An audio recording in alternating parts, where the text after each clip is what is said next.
Very nervous. That was a heavy. Good morning. All the heads went like this. Okay, we're on. Okay. Okay, I'd like to call this meeting to order. Ms. Huerta, would you please call the roll? Mayor Paulette Guajardo. Present. Council members Roland Barrera. Here. Gil Hernandez. Here. Michael Hunter is absent. Billy Lerma. Here. John Martinez. Here. Ben Molina. Present. Mike Pusley. Greg Smith is not here. City Manager Peter Zanoni. Here. Senior Assistant City Attorney Lisa Aguilar. Here. Mayor and Council, we have a quorum of the council and the required charter officers present to conduct the meeting. Great, thank you, Ms. Huerta. Okay, so today we are going to be going over police, fire, or is it fire, police? Police first. Yeah. It's a joke. Just fire, police, fire. I'm not sure which way we want to say it. I'm kidding. And solid waste. Right. So before we begin, I want to point something out. It's a very special day today because we have a birthday to my far right. So it's Councilman Roland Barrera's birthday today. And we want a happy birthday. I now qualify for a senior discount. And a cheaper price at the movies, free drinks over Free at coffee at Stripes. Yeah. Thank you, Mayor. Thank you for birthday. recognizing. Happy Thank you. birthday. I hope you have a great day today. Yes, ma'am. Okay, so Peter. Yes. Yeah, thank you, Mayor. Can I just, so we're going to go over police and then fire and then solid waste. So the directors and the chiefs are here. And the goal is to answer questions that may come up in the meeting. However, if there's questions we can't answer, like we did the last 2 years, we'll send a memo to the full council Absolutely. before the next work session. So before next Thursday, hopefully by Tuesday or Wednesday, Sure. with any follow-up material that isn't provided here this morning. So the goal of the work sessions, as we know, as you mentioned last week, Mayor, is to further go into the budgets for these operating departments. And in some cases, like this morning, the chiefs will go over their capital improvement program as well. We have a police training academy in the capital budget as well as fire station number 3. So they'll go over those as well. So that's today. Next week, the focus is on infrastructure. So today it's public safety. Great. Okay. My favorite subject. Thank you. And Mayor, we're mindful of Police Officer Manuel. Yes. Right, yeah. Yes, Yeah. we absolutely want to send prayers to Mr. Dominguez's family, his wife and children, well, the whole family.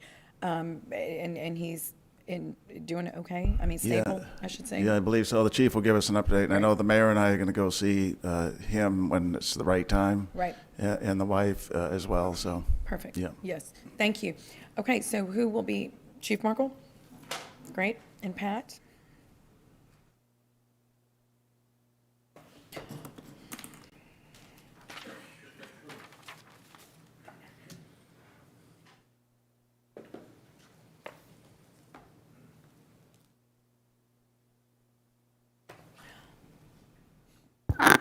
Morning, Mayor and Council, City Manager. Appreciate you having me here. I will be presenting the fiscal year 22 police budget. Before we get started, yes, Manuel is in great shape, or not great shape, but I say blessed, considering the incident. I know we don't know the details of it, the public doesn't, but I'll tell you, it was a harrowing experience, and he is extremely fortunate to be recovering from that. And we're still looking for the suspect, and we're going to pray for a peaceful resolve in that realm too, okay? So we no more violence is the goal with this incident, Thank you all right? for the update. So, and thank you for those of you reaching out and, on your social media and directly to me, and for your prayers to the police and their families. It's greatly, greatly appreciated.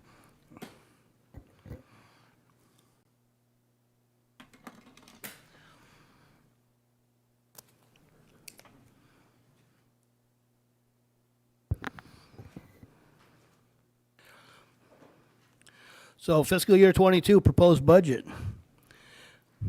Page 2, you see our mission statement, and of course our goal is to work to reduce crime, the fear of crime, and to enhance public safety. About the police department, last year, we received over 400,000 calls for service. investigated over 20,000 criminal offenses, and provided traffic enforcement and security for numerous events to include many, many COVID site events, vaccinations, testings, and such, and continue to provide the public service that our community deserves and needs. Organizational chart, you'll see I had to copy the fire department on this one. It looks great. There's our staff there. Rarely does that happen, but fiscal 21 achievements. Number one achievement is a big thing. You've heard me speak of it before, and that's the design phase of the new police academy. It's a $21.3 million project. It's $1.25 million for the design phase, which was awarded in April, I think, to Turner and Ramirez, if I'm correct. And that should be done by early next year sometime. And from there, I hope it's full steam ahead to build this training academy will really be a legacy project for everyone involved, and something we've never had before. It's going to be wonderful. We'll talk a little bit more about that further in the presentation. Achievement 2 is, of course, our pandemic response, winter freeze response, but coupled with that is also the numerous events and sites that we provided traffic control, security, and oversight to, along with several other departments in the city. Enhancement number 3, or achievement number 3, is our crisis intervention team. This is the year we coupled MHID employees or workers, mental health workers, with officers in cars to divert folks from being arrested and really wasting a whole lot of time because it does nothing for our mentally ill and getting them the resources they need. And that's an ongoing program. Hopefully it will evolve into something bigger and even more impactful than it is now. But it's already impactful at where we're at, but we're not going to stop there. Achievement 4 is de-escalation. Now, so during this last period was when we added the 40 millimeters, the intermediary weaponry that you all approved. There's in every unit that we have, patrol unit out there, gives officers an option before reaching their primary weapon system. It's already saved lives, in my opinion. We've used it numerous times. It's a 40 millimeter gun, shoots a Nerf round, a dense Nerf round. It's impactful. It usually stops the threat, but it's not deadly. And that's a wonderful thing, and we will keep moving forward with de-escalation, not just talking about it, but putting our effort, collective thought, and monies, where our mouth is. And I want to thank you all for joining in that, because that's very important. We certainly need your support to move forward in that. Performance measures. Number 1 on the list is our telephone reporting unit. You'll see fiscal year 20 is almost 28,000 telephone reports. To add context to that, or 28,000. To add context to that, fiscal year 19 was about 21,000. So during COVID, we diverted a lot of the lower priority calls, the thefts not in progress and such like that, to a telephone call and a report made over the phone so that officers could minimize their contact with the public and minimize the spread of COVID. Number 2 is DWI arrest. We hope to get that moving back, but again, COVID impacted that and the diversion of resources to other things. We want to get it back up to the 1,000 range. DWIs are very important. We recognize that. Applicants processed, you see a low number in fiscal year 20. That was the last academy. We ceased out of town. There's coming into our state, into our city, to apply and to do the PT tests and stuff. We didn't let them, only local applicants from Texas, South Texas, that could drive here and do those tests. And so it diminished the number of applicants processed. We still managed to get a good academy. And you'll see that number went way up to 1233 because in this academy, in anticipation of this budget and the extra 10 officers that we'll talk about, are 51 academy cadets that started this academy. So we had to, of course, go through a whole lot of applicants to get that number. And our traffic citations issued, of course, they were impacted by COVID when we reduced contact for low-level offenses. Hope to get that moving back up there. We'll have a goal of 50,000 for next fiscal year. Our services respond to calls, investigate crimes, enforce traffic laws, and work with the community. Now, page 8 is our budget, proposed budget. You'll see our overall budget's $91.3 million, 72.6 of which is general funds. You'll see our variance or additional personnel is 10 positions. Those are all sworn positions, officers that we hope will be spilling out into the street after graduation in February of 22, academy graduation. 22 budget general fund, you'll see that general resources pays for 68.2 million of that. Permitting and fees is another 4.4 million of that. Proposed budget for crime control is $7.5 million. Of course, that's the 1/8 sales tax. That is crime control and prevention district expires in 2027. Funds 63 officers. That's 61 officers and 2 supervisors. Some cars, equipment, training needed for those. There's a lot of expense that goes with those officers. And Chief, that expires, 2027. right, okay, good. Yes, Every ma'am. 10 years. Yes, ma'am. MetroCom budget's $8.3 million. You'll see it's a combination of city contribution, Nueces County contribution, and 911 fees. That's wireline and wireless fees. It's $8.3 million total. And our budget fund, our grants fund is $2.3 million. Those are grants that we look for and oversee. Different department heads find grants. Pat oversees most of those. They come and go, but we have some core grants. Some of this money is COVID money. That's a 2-year grant that's carried over this year. Of course, VOCA, VAWA, Violence Against Women's Act grant, Victims of Crime grant, All Theft Task Force grant. There's a whole lot of them in there. We're always searching. And fiscal year 22 enhancement number 1 is a big one for us. 10 additional officers over attrition. So those officers are in the academy now. They're funded for next year. They'll be out in the street in February, and it's going to be a great addition. They'll be in uniform on the street answering calls next February. This is the largest academy that we've ever had. We've had to do quite a bit of work in the academy. You know, our facility's quite outdated to be able to accommodate 50 cadets. And of course, there will be some work out in the field to accommodate 50 trainees. That means we have to have about 75 field training officers, 1.5 per cadet. Like I said, they anticipate graduation in February of 22. This is the 80th Police Academy. I'm sure you all will be there for the graduation. We will. This is a big thing, so thank you for that. Enhancement number 2 is the replacement of 5 additional marked units. Now, that's one of them. We try to replace a third of our fleet. Remember, our units are driven 24 hours a day. So one shift goes off, another shift goes on, somebody else hot seats that car and takes it back out in the field. So they have about a 3-year life to them. Chief Markle, can I ask you a question? Sure. On that? So is that best practice where, we kind of, I guess we share the vehicle and the officers leave theirs, jump into to the police car and then back?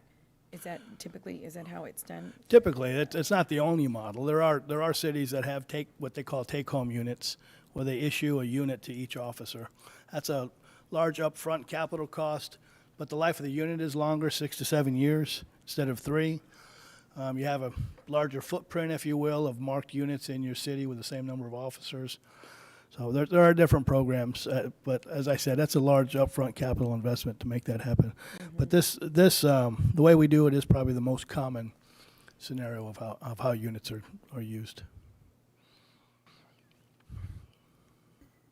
Okay. I was just curious about the cost of what is it, 3 to 4 years?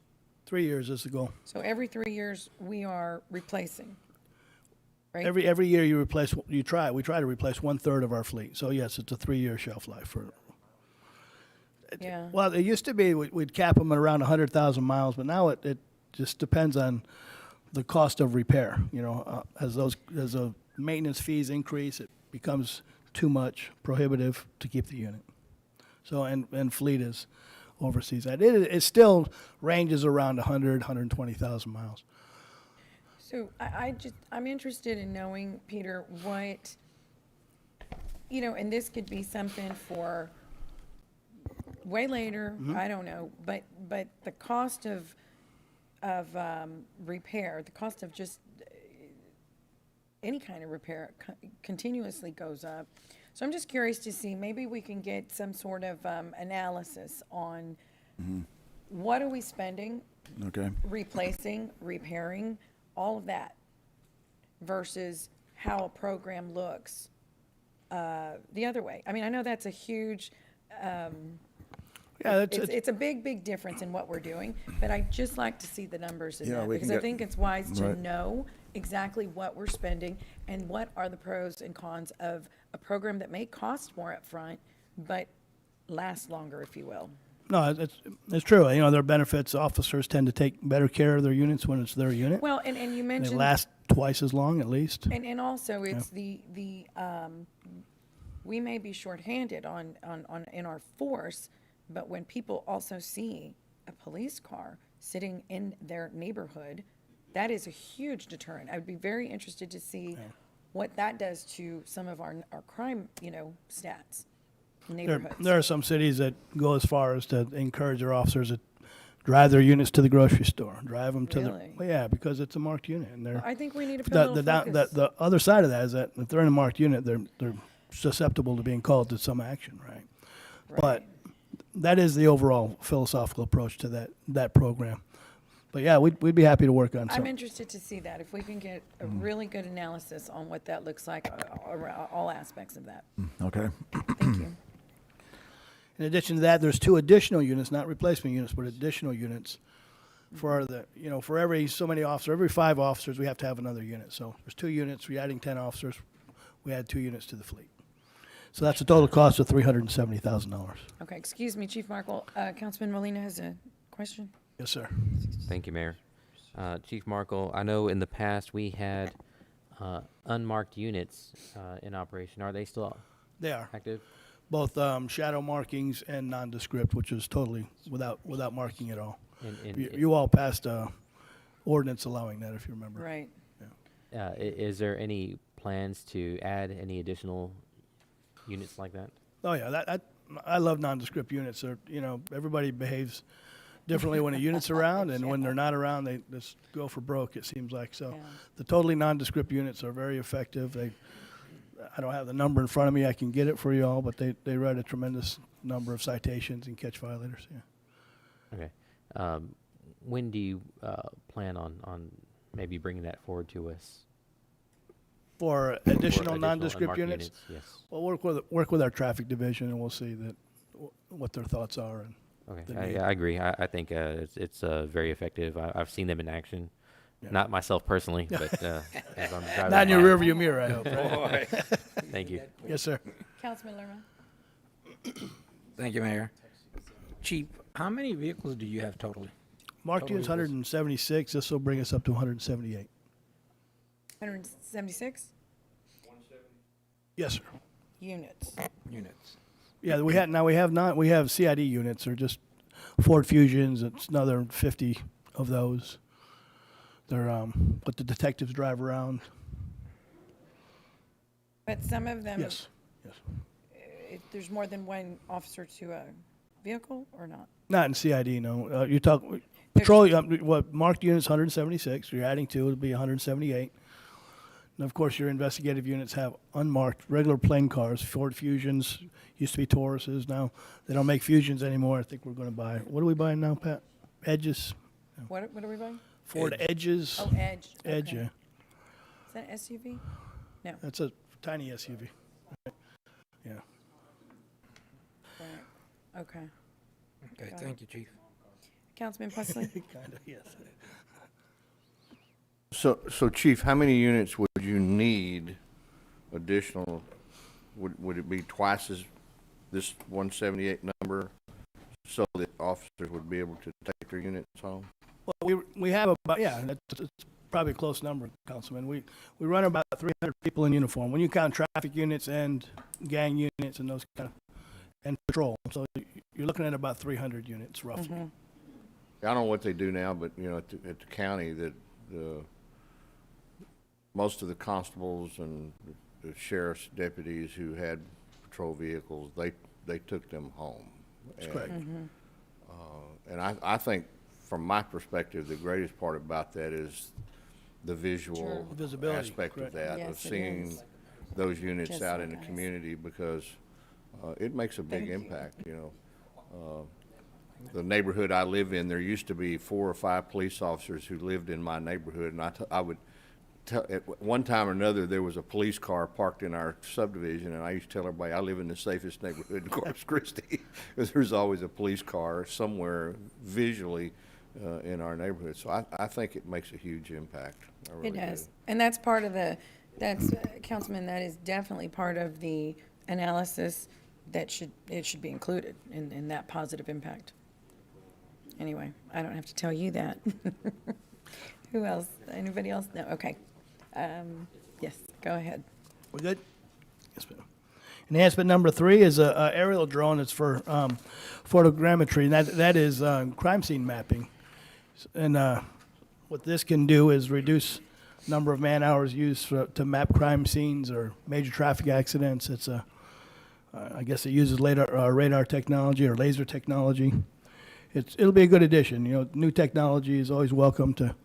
We try to bring it in, reduce the time that we're spending shutting down a roadway or Right. a neighborhood or something when we're mapping out crime scenes. Certainly doesn't hurt to try new things. So I appreciate that. Equipment replacement. This is a big one for us. It's something that you don't necessarily see or think about, but for us it's Yes. a pretty big deal. Peter Collins has worked very, very hard on these replacement programs. So we're going to replace 250 in-car mobile data computers. Those are the computers, MDTs, that the officers use to be dispatched to calls and have all the data on there. They can run their criminal histories and warrants and all those things on there. It's a two-way communicative piece of equipment. It's very, very good. It's necessary for the officers. They do a tremendous job with it. That's a great replacement. Public safety CAD system, computer-aided dispatch. That's where all your data is kept. It's the time for the upgrade on that, a replacement of that. That with the RMS, which is a record management system for police. And I'll say that this is not just for police. This is police, fire, EMS, code enforcement, animal control, and airport. So Which one is that, the record? all of these, all the in-car data computers, that's all of us sharing these types of equipment. Oh.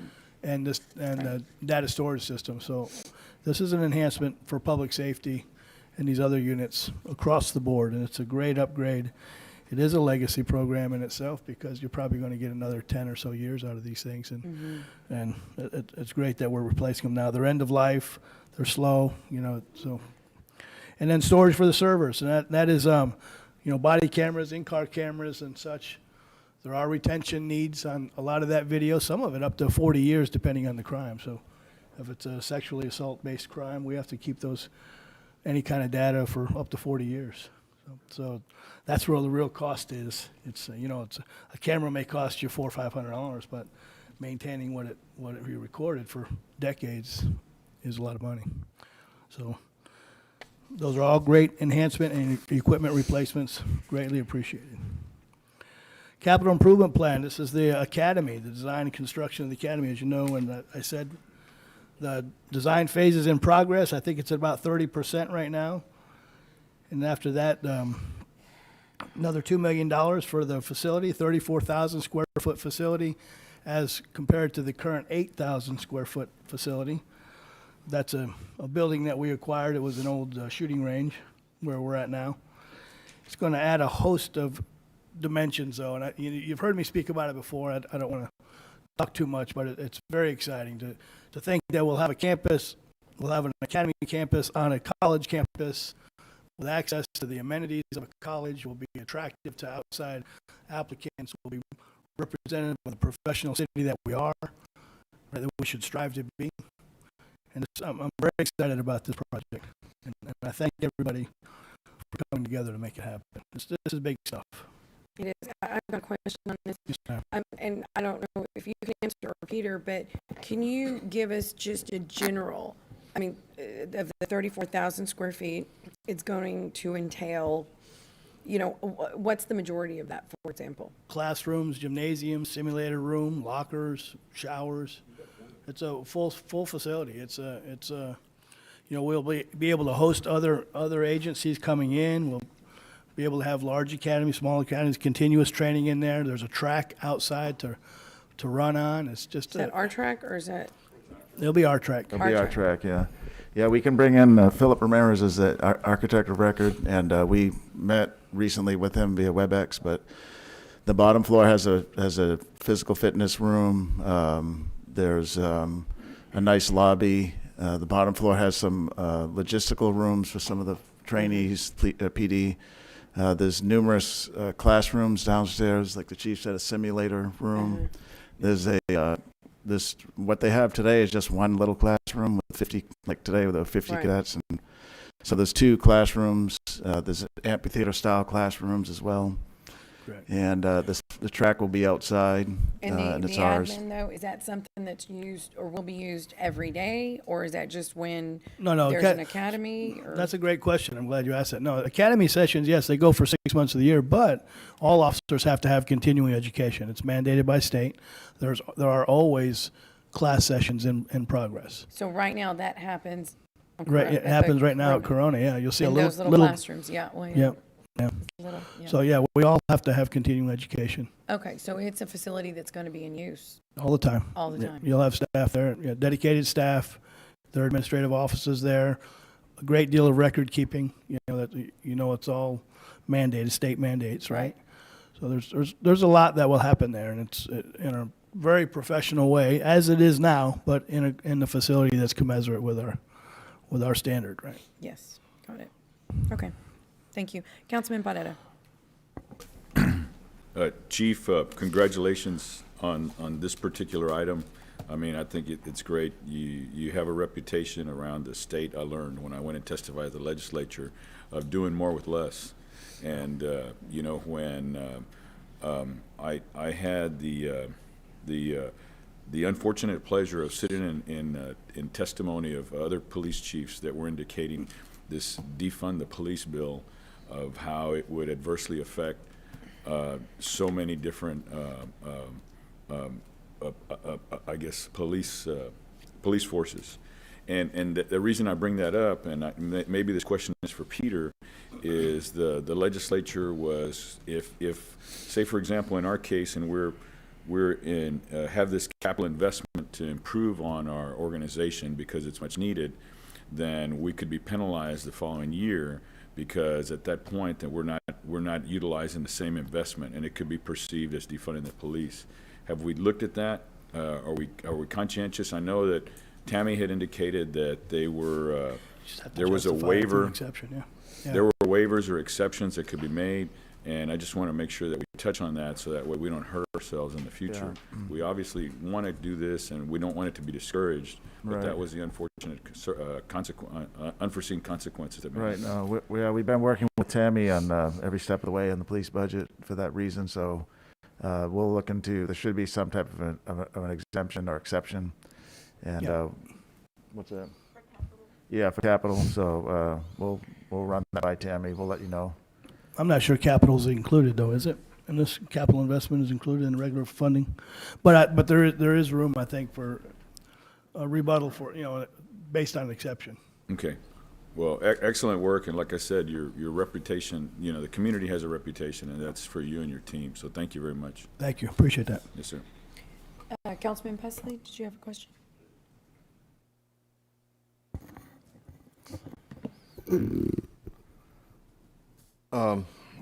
With respect to design and construction, are we under construction yet on this?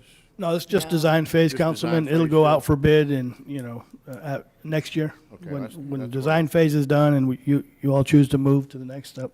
Yeah, that's a design. It's a design then bid for low bid construction. Okay. We'll look at some value scoring as well, though.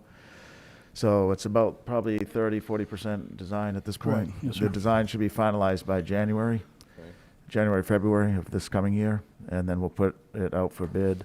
It'll be a thorough process. We're not going to assume one contractor is the apparent, construction firm. So it'll be a thorough bid process. Okay, good. Yeah. Yeah, so I'm gonna go off track here just a little bit, Chief. Councilman Lerman and I talk all the time about how we feel like, the stepchildren of the city of Corpus Christi, because the northwest area sometimes gets skipped over. But one of the things that our area has needed for a very long time is a police substation. And I know you're aware of that. You're utilizing Toloso Midway's, one of their old school buildings. I think the school either lets you use that or Flint at least Hills owns it, and they let us. Flint Hills owns it now, and it was, used to be one of our elementary schools in the Toloso area. But we need a substation, and Peter, this is really important, I think, for the northwest area of Corpus Christi. It gives us a presence in that area of police officers, and sometimes in the northwest people feel like that we don't have police officers, and they're there, but that Toloso Midway facility is kind of tucked away, and you don't see them unless you drive down Toloso Road. So Right, Councilman. So what we have to make some tremendous stride in this area of police substations. We have one in the city. Yeah. That's ours. In fact, it's under remodel right now, and we almost tripled, I guess, the square feet of what it would have been. We should have one in every quadrant of the city. Yes. So with the chief, what we're going to work on this fall is a plan to have one in the quadrants of the city. There's none on the south side. There's none on the island necessarily, island none in the is central city, Right. none on the west side. We'll have a presence in the west side with our Lamar campus that's under design right now. But a city this size, we should have substations in at least a quadrant, maybe 5 zones of the city. We're happy that we have one under construction right now. It was a building that was shared with the police, and probably 3/4 had the health district in there, and they were barely using that 3/4, so we relocated them, and we put 100% to the police. And what they should be is a community center as well, and so that's what the design of the Flower Bluff one is. Persons should be able to come in and have community meetings. Just feel free to come in and talk to a police officer. They're a good place to do internet exchange sales. So we have to develop a plan. It would be a big capital investment, but we No doubt. need to get serious about it and then schedule them in over time. Right. So Okay. Yeah. so that's we have been talking about that, Councilman. That is a utopian goal, right?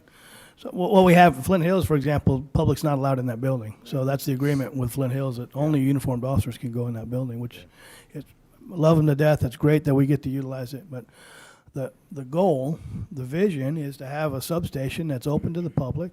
Sure. Maybe has a desk sergeant station there, a records clerk, or somebody that can accommodate folks who don't want to drive down or unable to drive downtown to pull a record or do something like that. To have an interactive area where officers are safe on one side and they have their briefing, and there's a good, nice-looking presence. We need one deep south off Yorktown somewhere. That's where the most population density is, somewhere down there. Flower Bluff's under construction, thanks to Peter. Wasted no time making that happen. So hopefully that'll start the process of, we'll understand better from this how to build the newer ones. Toloso and Annabelle areas absolutely need one. So maybe, Peter, what you can do, we've talked about the fact that your existing EOC center is not exactly the most hardened facility on earth with respect to being protected if we have a major hurricane or whatever. So maybe you could roll that in, we could have a hardened EOC as part of one of these substations in a particular area of the city that moves it away from the bayfront and Right. that sort of thing. Yeah, that's a real good idea. That thing, the fire building is category, 1 rated or something, or 2 maybe? So it's the during Harvey, the city abandoned it and went up to the airport. Yeah. Anyway, but yeah, you're right, Councilman. So with this training academy that we see on here, this is a huge first step. Right. The next step is the substations. The headquarters downtown, that building's pretty decent. We've made some renovations to it in recent year or so. And some bond dollars are still being spent on it, like a brand new parking lot was put in recently, a new roof. The interior was all repainted. So we have a good headquarters building with this. This is a monumental step with a real training academy. And then the next phase is see how do we do these substations and do they have additional functions to them as well.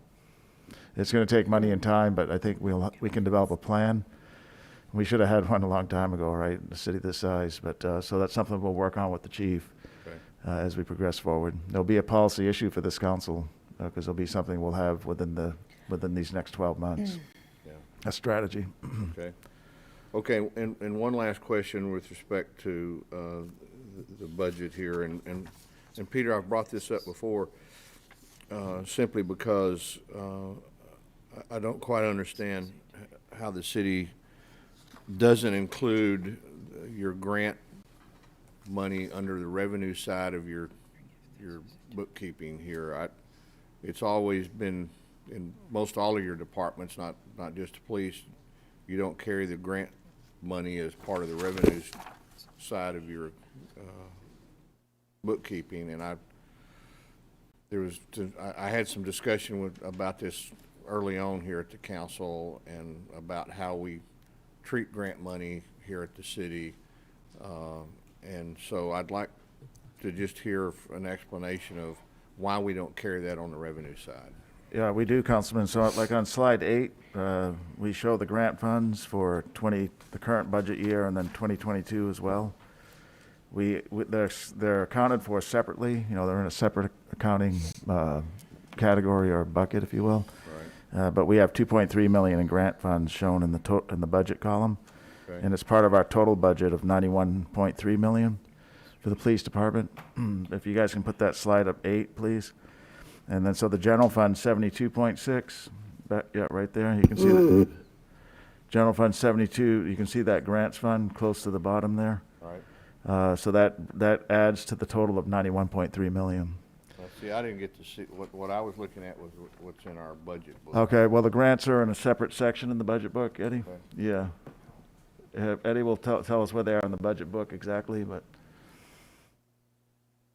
We because they're not an absolute sure thing, whenever the grant Oh, right. comes up, it's appropriated at the time the grant's awarded throughout the year.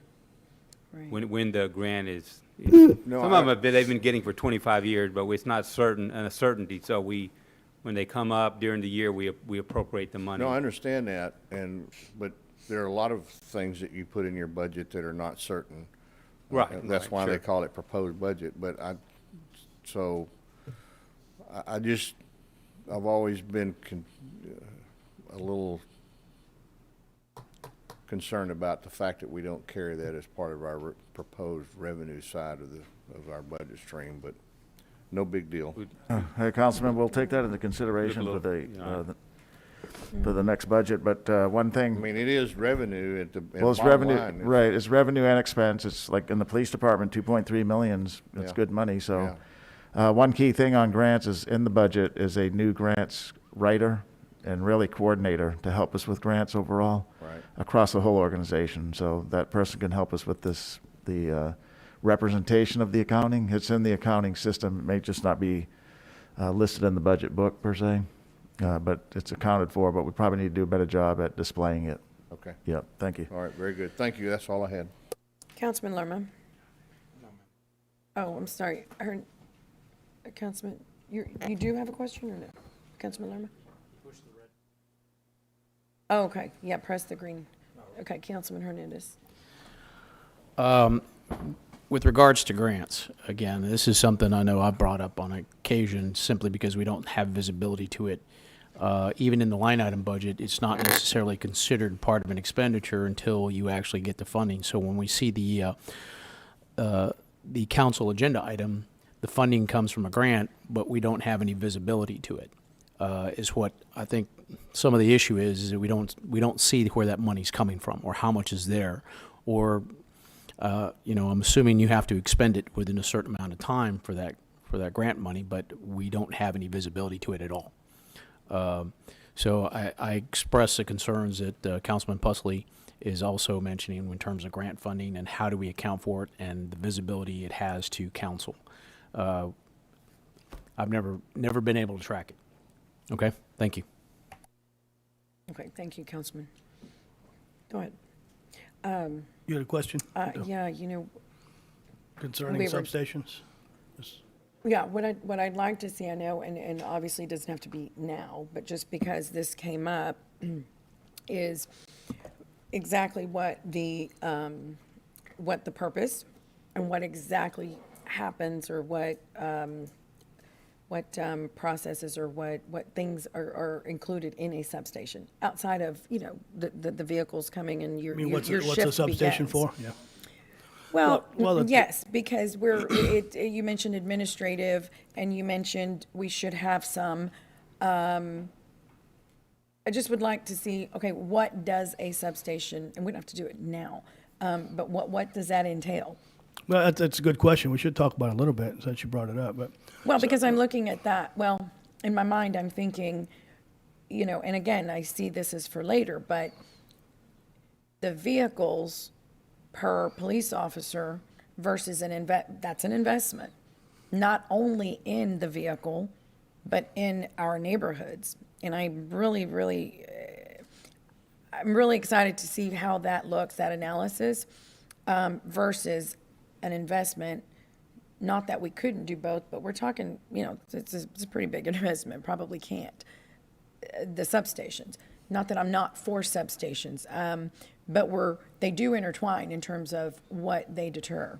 But I don't know what the substation, and you could tell us if you'd like, what Well, exactly. there's a whole lot of things they do. One is, you know, we all know we are not a very dense geographic city, right? We have about 1,800 people per square mile.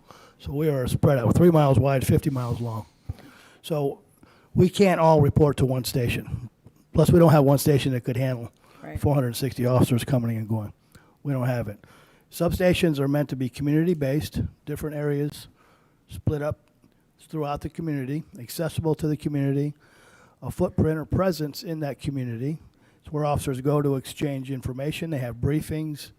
And the big goal, again, the utopian vision, is that where the public can also go and have access to their police department, without having to go to one centralized building, that we don't have one large enough to accommodate the entire police department.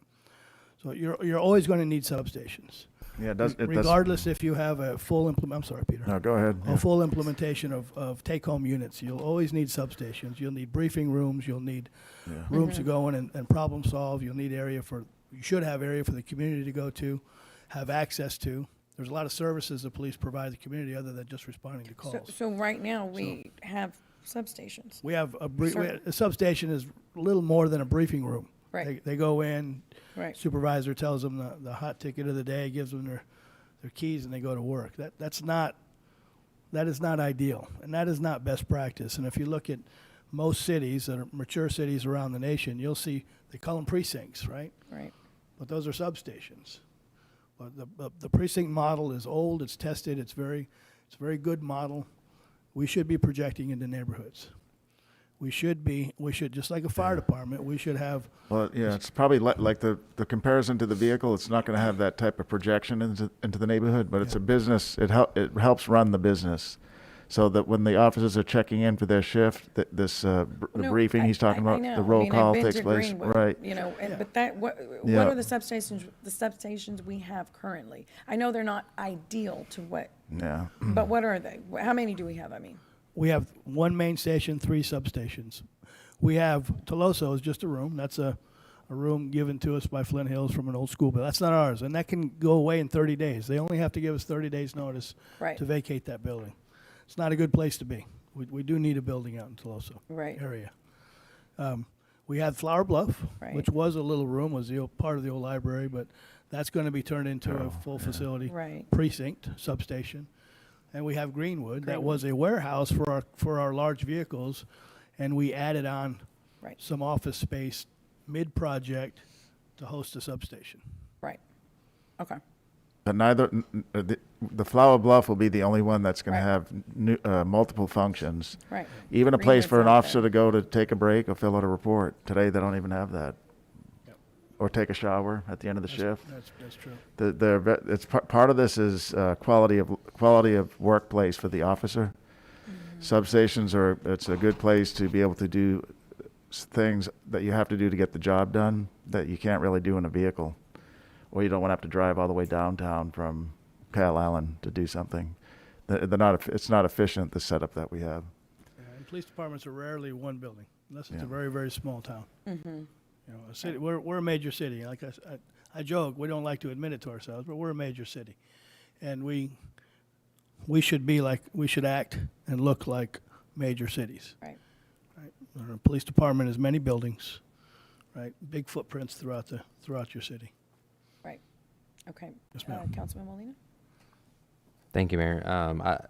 I appreciate that we're having this conversation about substations, and I think as long as we're looking at substations as standalone buildings, it might seem like it might be a long way off before we can get there. But if we consider building additions to existing buildings like our community centers and libraries, and bringing or adding the police substation to those existing facilities, I think it's going to be more economical, and we already have a city presence established in those neighborhoods, and those are spread throughout the entire city. So I think that's something that we should consider, Mr. City Manager. Yeah, well, that'll be part of the process that has to take place. To co-locate them is always a good option because we already own the land, as an example. So, and the presence there, and where I came from in San Antonio, some of them are co-located, as well as fire stations. So that'll be part of our analysis. Mhm. Yes, sir. Thank you. Go ahead, Chief Markle. Thank you. I'll find the page I was on. Grants Fund, Enhancement 1, we went through. And that was it. That was my last slide, and I stand by for any more further questions. Councilman Hernandez. Chief, thank you and welcome back again. Thank you, sir. Appreciate that. Appreciate all the stuff you do. Normally, I'm pretty doggish on budget, but after reviewing your budget, you've done your department. I don't know. You've only been here a couple days, so Started a long time ago. yeah. 32 years ago. Your department has done a fantastic job on the budget, even the line item budget, and I appreciate that. Yes, sir. Just one question in terms of substations. I know we don't have a substation in District 5 or on the south side, but you are building a new training facility. Is that going to have some sort of dual capacity? Are you going to have officers there act as a substation while it's there? There'll be officers there. I wouldn't recommend putting a substation there. You know, we test sirens and we go out and dust equipment, and that an academy should be cocooned, quite frankly. I don't know if you want officers coming and going or bringing in. You know, that's another thing. Like I said, you can't go into Flint Hills building. We should have a place to bring in people for witness statement, suspects, interrogation rooms, those kind of things. That's all part of it. It's not something I would put inside an academy.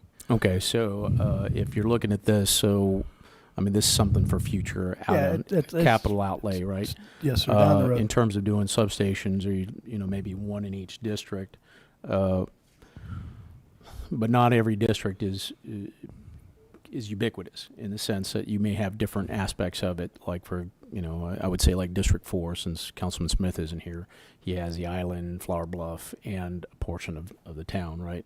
I think natural boundary is right. the way to look They have at more natural substation. boundaries.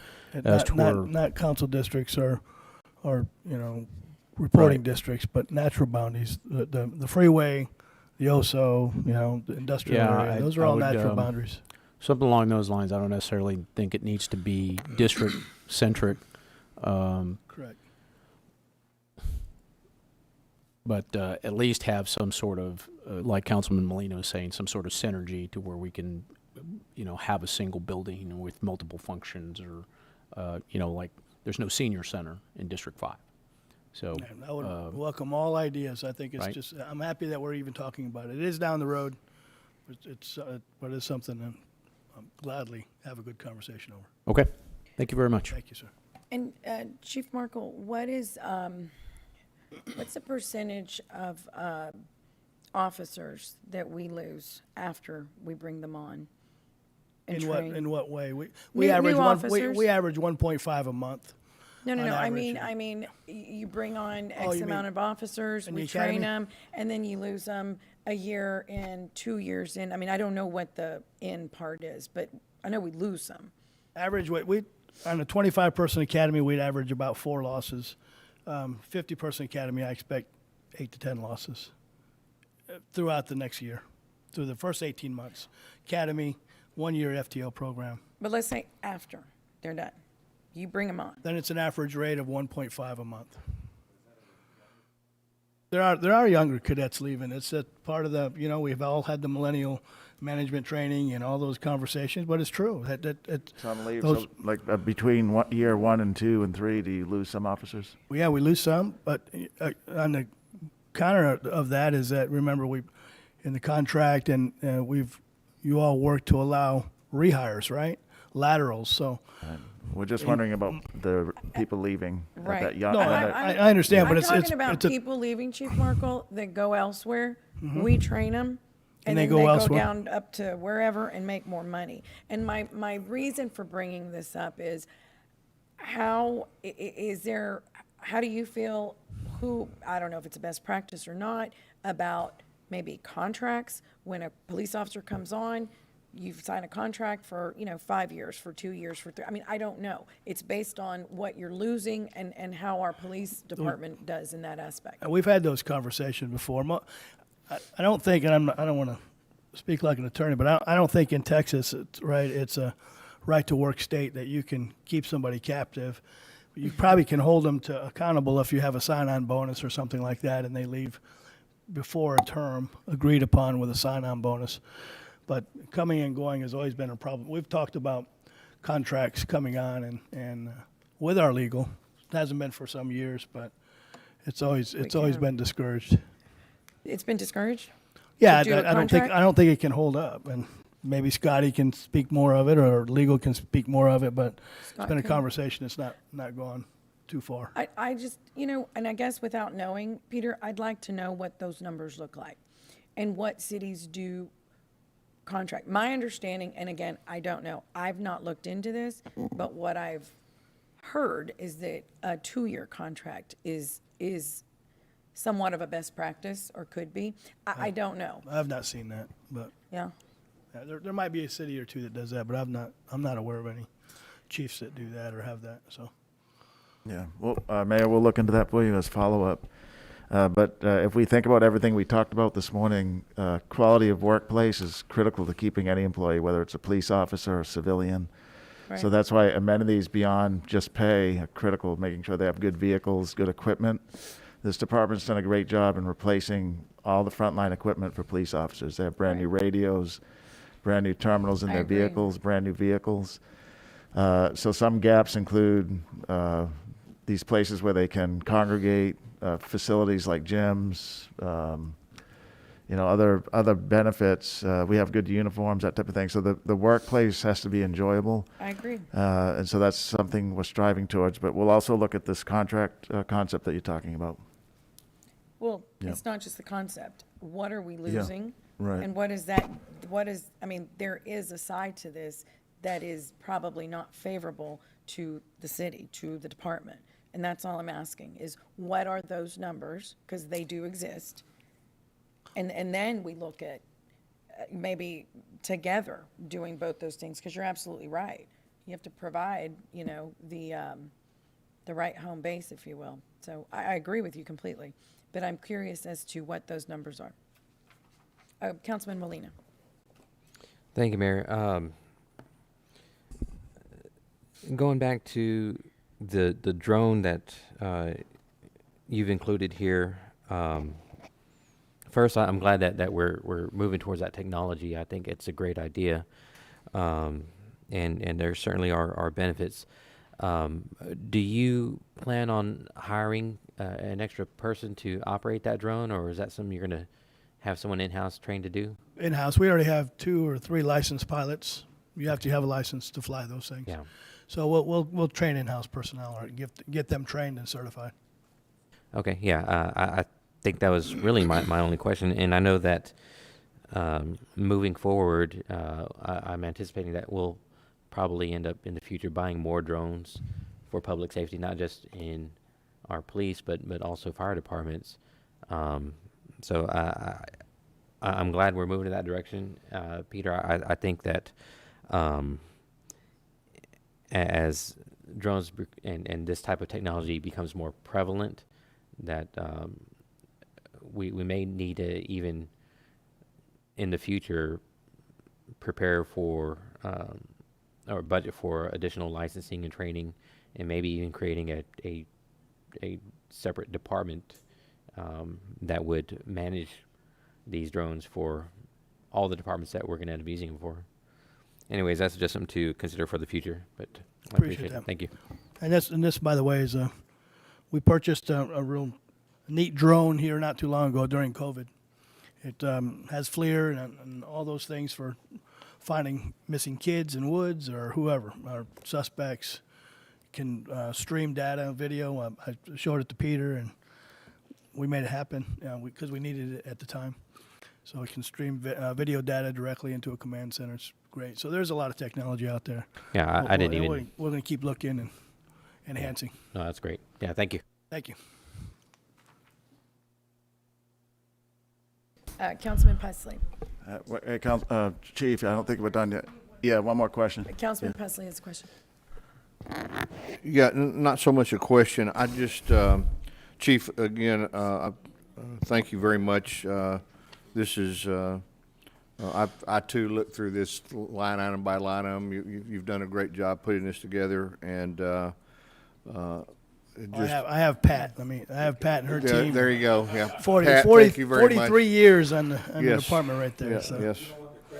Yeah, but I have Pat. you know, it's interesting to note that the size of this budget is just a few $1 million short of the entire county budget when I was there. So, but neither here nor there. I think one important part of this is our focus this year on adding additional manpower, and we have to not lose sight of that in future years.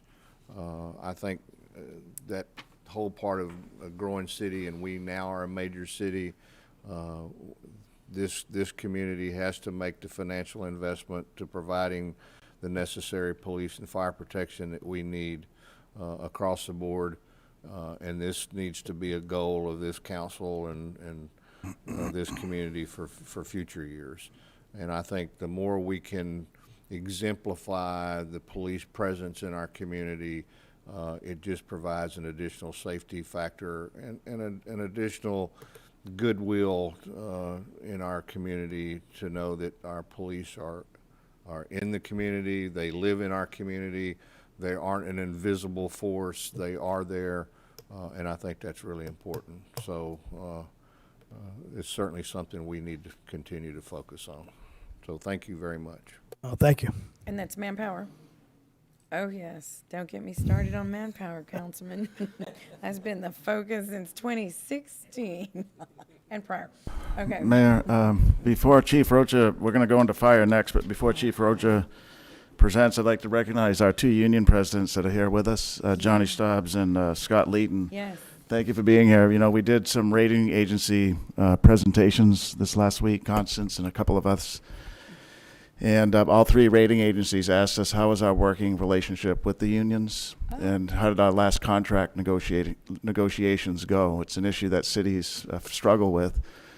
But because of good leadership at the union and a close working relationship that we have, the answer were easy to answer. They were good answers Right. back. So Right. we want to thank them for their professionalism and their strong working relationship that we have with them and with the Yeah, chiefs. I agree, and I Yeah. think all the councilmen up here, we appreciate both associations and your leadership.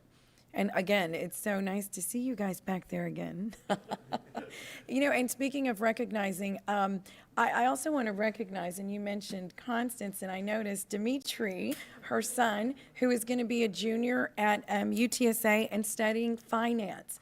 So he's here. It seems like it's a shadow week, Peter. We've had little shadowers all week.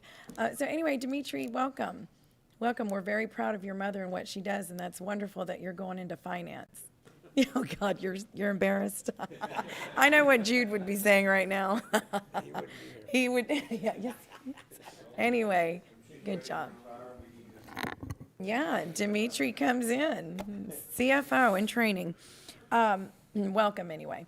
Okay, Chief Rocha, you are up. Appreciate it, Mayor, City sir. Council, Robert Rocha, Fire Chief. Let me start off by saying the last couple of days have been very harrowing for the city, and yesterday and today, both Chief Markle and I have been in constant communication and offering support to the police department during these difficult times. Know that it's rare, but I'm going to say it, the fire department backs the blue here in our community, and even at some of our stations, you'll see a poster saying we back the blue, and Mike, we do that, and God bless you and the police officer, and we hope for a speedy recovery. Even during budget times, we support the blue, so Even which is in very rare. budget times. Peter, Chief I can attest to the situation in other cities. That's funny. However, let's start with the fire department budget. This is the presentation for fiscal year 22, and I have with me also, many of you know, Deputy Chief Richie Quintero, multiple hats on the fire department, and for the our CFO is Sarah Arroyo, who has been doing a great job for us. The mission statement of the fire department concentrates on three areas: life safety, incident stabilization, and property conservation. And we do that with our response to all hazards, as well as the providing of emergency medical services. The Corpus Christi Fire Department has 18 fire stations located throughout our city. We operate 22 fire companies, 13 medic units, and we have the Emergency Operations Center over at Fire Headquarters. Many of you know our command staff. Obviously, the chief and the deputy chief are here for this presentation, but I also have 4 assistant chiefs that you see in the community, as well as Billy Delgado, our emergency management coordinator, serves as on our executive staff for the fire department. Fiscal year 2021 achievements. It's been the year of COVID, and so, as you all know, the fire department was intimately involved with the health department to administer vaccines to our police officers and firefighters, as well as the mayor's and the city council's City Save Our Seniors program, which has now distributed almost 3,300 vaccines to our senior citizens. We also, on achievement number 2, we have our current training academies, Academy Class 42 and 43, and out of 42, 10 have already been assigned to the field.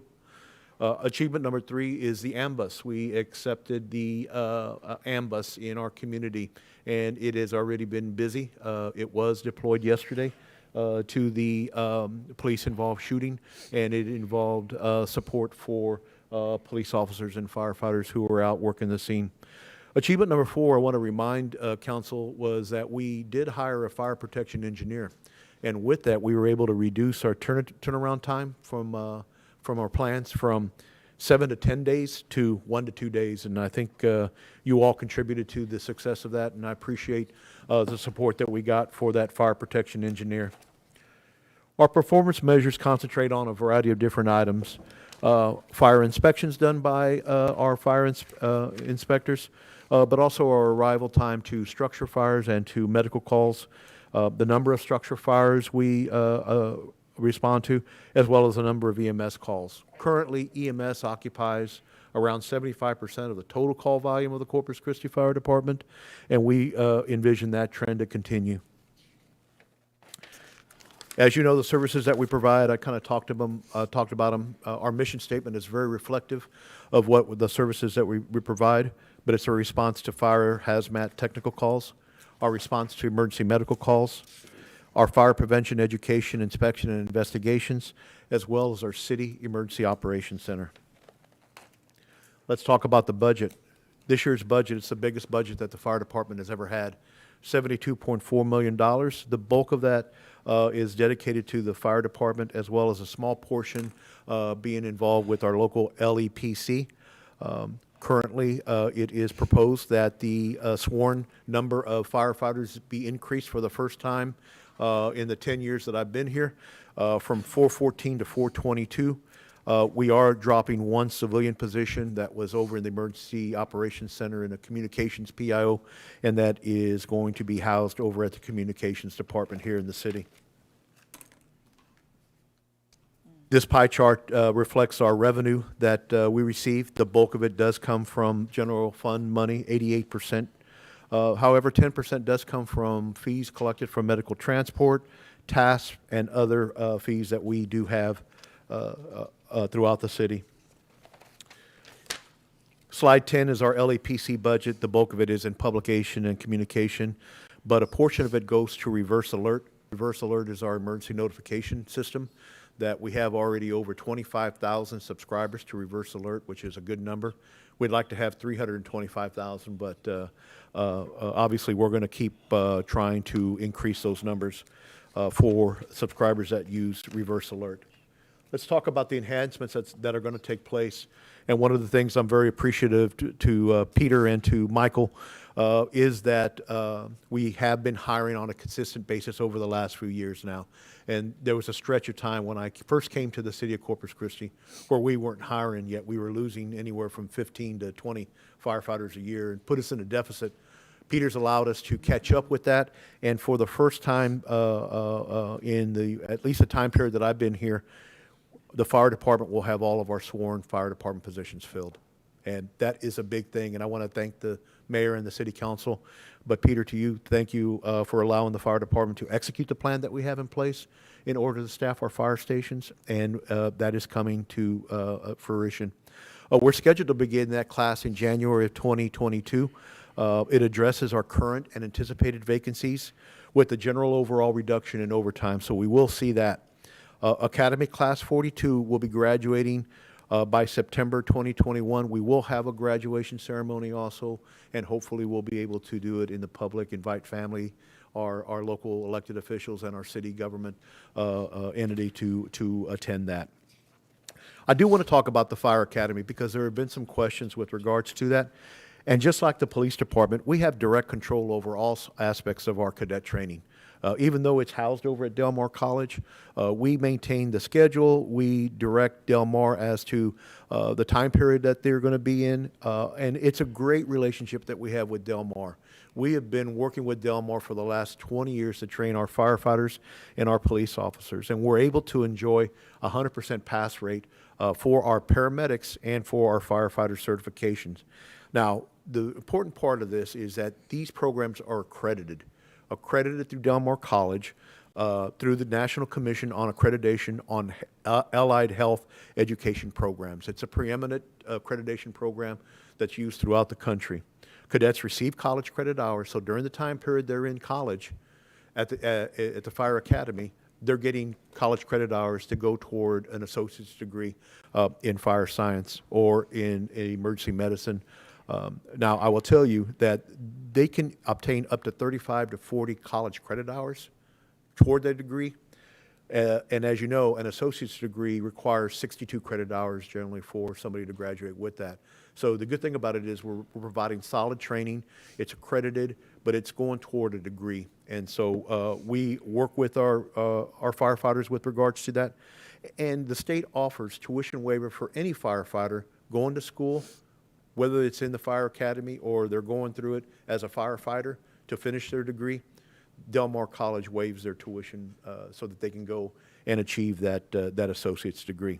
Del Mar College allows us the use of our FEMA dome that we use. Many of you have been out there, and we use that on a day-to-day basis. That houses our classrooms, our offices for the training academy, our training field, our training tower, burn tower, and our props. I will say that Del Mar College is an excellent partner that we've worked with for the last few years. And Mayor, I see you raising your finger. I'm raising the finger. Question. So thank you, Chief, and I don't mean to interrupt you, but I just want to, before you move on. So a couple of things.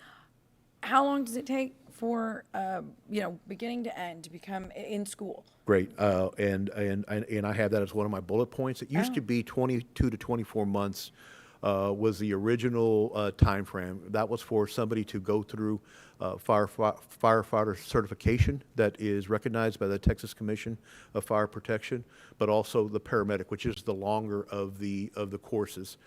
We've been able to reduce that time so that now, beginning with Class 43, you start in January. They started this year, January 2021. They'll be done by November of 2021 with the paramedic portion. Then after that, they'll go and address the firefighter certification portion of it. They should be out by May, June of 2022. So we've been able, over the last couple of years, is shorten up that academy time, and we're going to continue to work with Del Mar to see if we can find other ways to shorten that academy So time. 11 months for the paramed, and what was the firefighter certification? Generally around 6 months, ma'am. 6 months. Yeah, the summary is it took 24 months initially. Now it's down to 16 to 18 months, depending on the training schedule. And, Training schedule, and pass rates and Peter, so- they have to yeah. go through hospital Is this, time and work at the hospitals. They have to work in the field. We're not just putting green paramedics Right. out there. There has to be some ride-alongs that they're doing with our current fire department staff. And so when a time a paramedic graduates, they're ready to administer emergency medical care immediately. Yeah, the point being is the chief shaved off about 6 months. Yes, sir. Right, 6 months of time has been eliminated from the training So- schedule, so. Chief, is this something, I mean, is this best practice, is this the norm, or does that just depend on the city? It's best practices, and one of the things that Peter has me doing is that the city manager, along with the fire department team, with Michael Rodriguez, Richie, and some of the other, are working with other fire departments throughout the state of Texas in reviewing our fire training protocols to make sure that we're visiting other municipalities to see what the best practices are.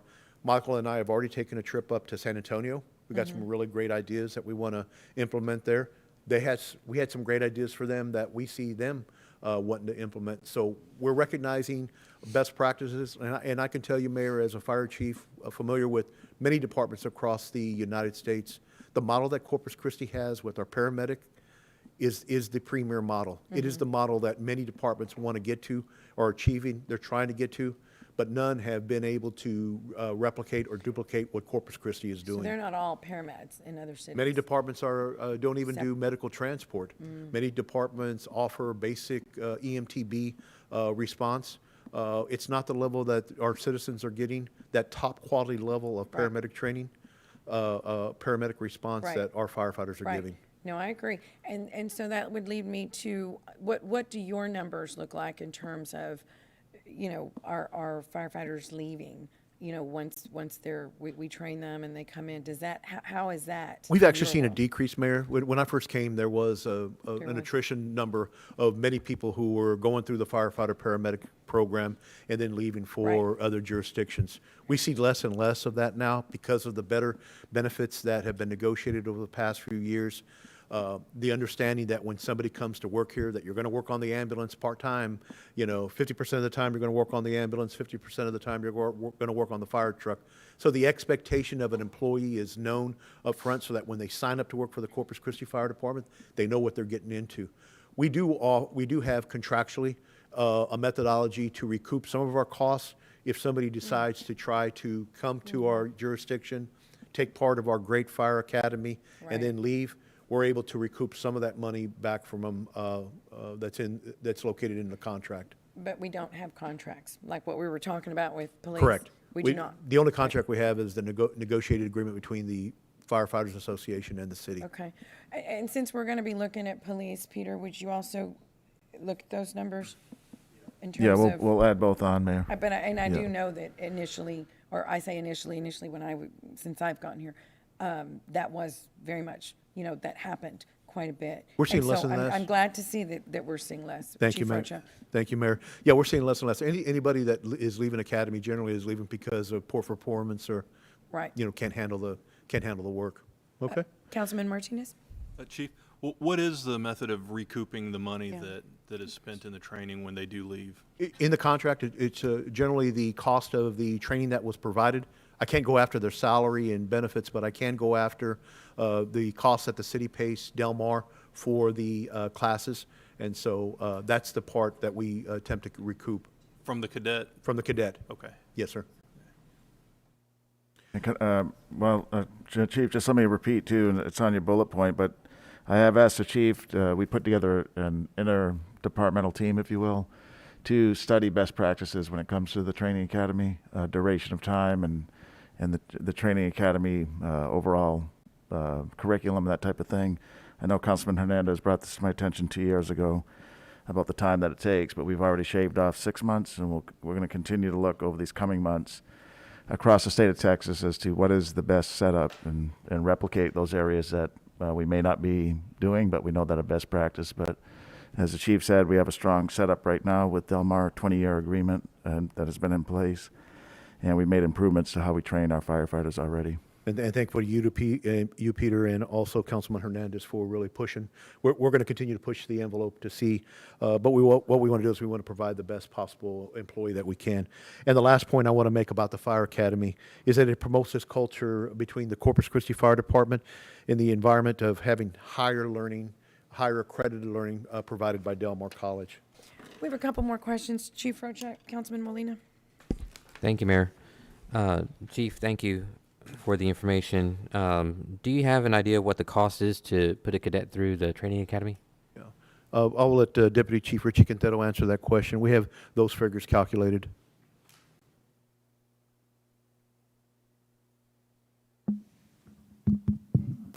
Got it? All right. So in that, it's going to depend on what it is that we're going to include in the cost of a cadet. If we're talking all-inclusive, meaning we're talking salary, retirement benefits, the suiting out, uniform, personal protective equipment, all the certification fees required, tuitions, texts, and so forth, we're looking at approximately $77,000 per cadet. That's for a single year. Again, that is all-inclusive. If we're talking about something that's a little smaller and more specific to the cadet, meaning training, the tuition, costs, salary, then we're looking at approximately $58,000. That's exclusive of fees, textbooks, and so forth. Exclusive of some of those specifics to the inclusive costs. We're talking about 0 to cadet, $77,000. Okay, and then Now, that's also, I should say, that is for the entire training of that cadet. Obviously, because of the time frame, it normally extends beyond the 12-month period, as the fire chief and Peter both referred. So from beginning to end, that 18-month, we're talking $77,000. All tuition, all fees, all tests, all certification costs, and so forth. and have you guys looked at the what the cost is to bring training in-house? Would we realize any savings there? That's going to be part of what Peter has directed me to do in terms of understanding the best practices, the business model that we have in place, whether the relationship with Del Mar is the appropriate one or we take it in-house. We have done some in-house in previous decades. The issue is going to be with the accreditation necessary for a firefighter paramedic. With that accreditation, you have to be associated with a learning institution. We're lucky to have Del Mar College here. That is a local institution that we can go to and we can partner with for the accreditation part of it. In order to be a paramedic, you have to go through training, but that training has to be related to higher learning, higher education facility. That's what we have with Del Mar. Yeah, can I just add to that? So I would argue that it already is in-house. The department manages 100% of the training. These guys are in control of it. We use Del Mar for things like the EMT training. They have the facilities that we don't have right now, the burn house and other physical fitness type things. San Antonio is an example. They have the burn house as part of their footprint, or that they own it. So various models of how we train is what we're looking at to say, should some aspects come back in-house? Do we rely on Del Mar for other parts of it? But it is, by and large, in-house, controlled by the chief and his team 100%, just like the police department. That's correct. And Councilwoman Molina, we meet monthly with the educational staff. I do personally meet with them monthly, as well as Chief Mathagets, to go over these items that Peter's talking about, because we still maintain direct control of it. We operate under the calendar of Del Mar, and we're respective to that, but we're the ones that make the directives as to how our academy is going to function, and so we enjoy a great relationship with them. Well, I appreciate you both for at least considering it and looking into it, and I'm looking forward to hearing back on that. Thank you. Thank you, sir. Councilman Hernandez. Thank you, Mayor. I understand we have a relationship with Del Mar, but I hope it doesn't put blinders on us in terms of making sure we do the financial analysis for other options, whether it's in-house or other private options for paramedics. And I see it as two different training, right? Firefighter training and paramedic training. So it's something that we can look at separately, not as, providing both at the same time. So if there's options, other options there, as I understand it, the port firefighters or the port industries firefighters send their people up to College Station. Is that correct? They do a blended. RTFC has a facility here also that has a burn tower. Okay, and but do some training. they do not use Del Mar. Not to my, I don't think so. They go to TEACS, which Right. is the College Station training, which is through the state of Texas.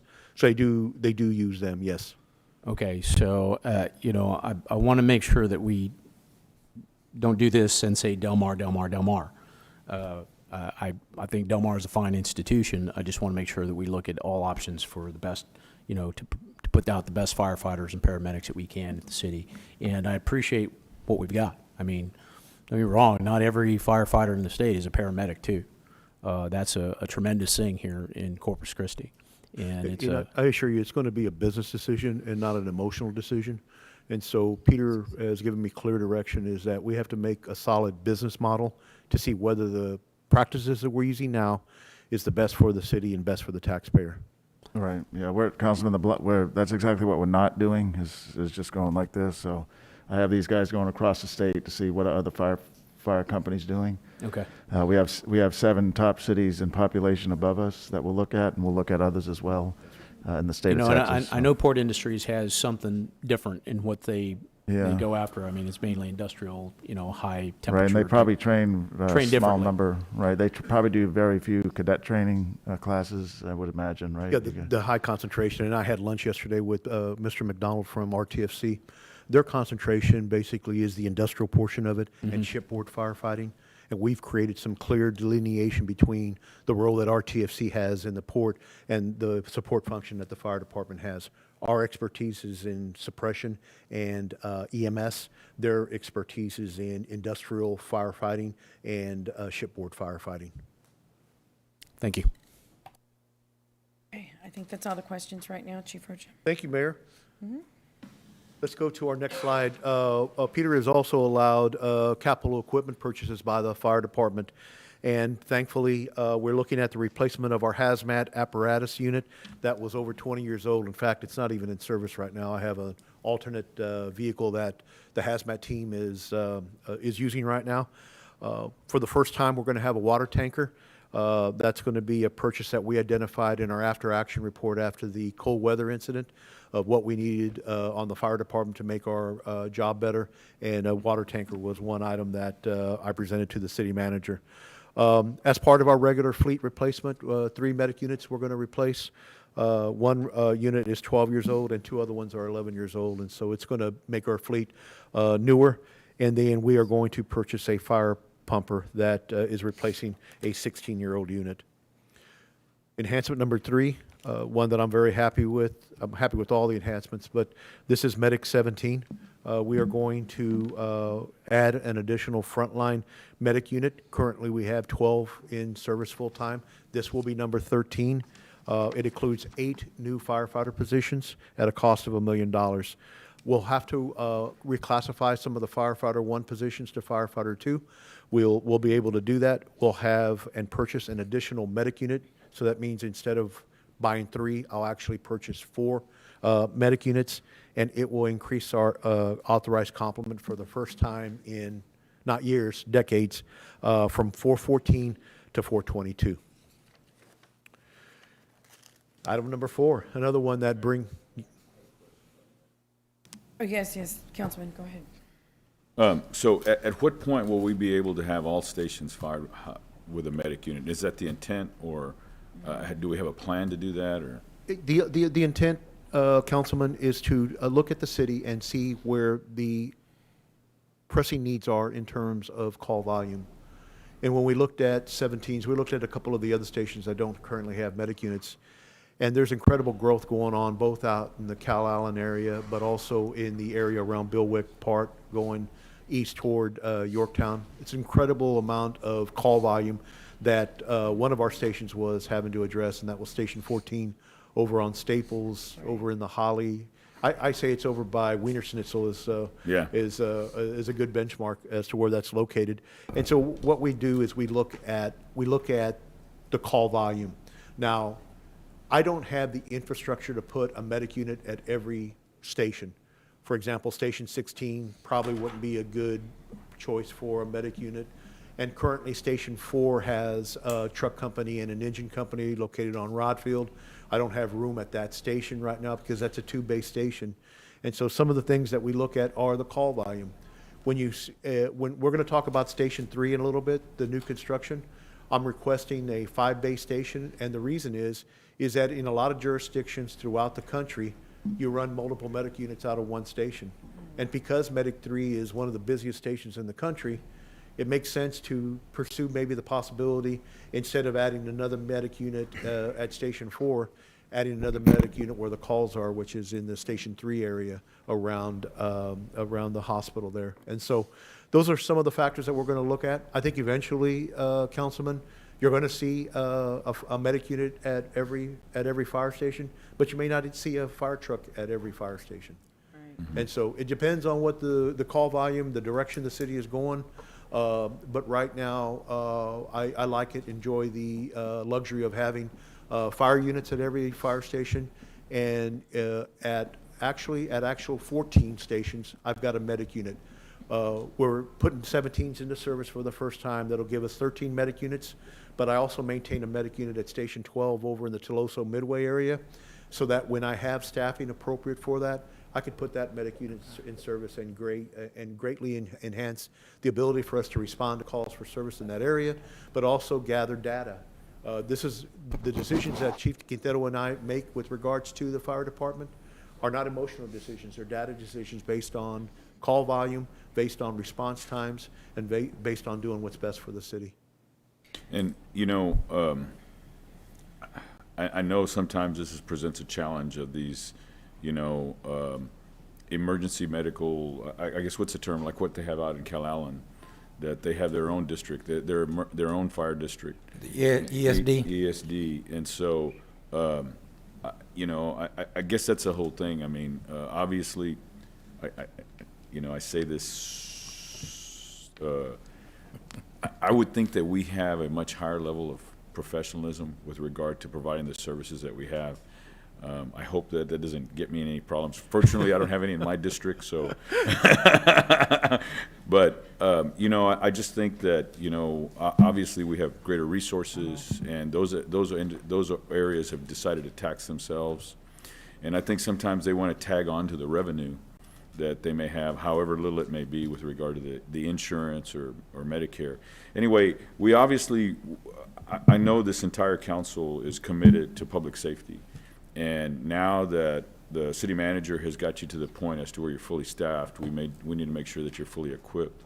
And if I'd personally like to see, and I'm sure my colleagues would agree with me, that we have a long-term plan to ensure that that the fire department is adequately equipped with what we need as a growing community. I know my district also is moving further southwest with regard to London, and so that's going to present more long-term planning. And even though we have that one, the firehouse right there on Ayers, it still presents a greater problem. So if you could work on that, that would be great. Or Peter and your team could get to that, because I know we're on the wrong side of the stats with regard to we're very proud of the efficiency of our medics and the emergency medical services that we provide and the resources that you provide. But we have to be now where we're not putting all of it on the efforts of doing more with less. and we need to continue to invest so we can do that.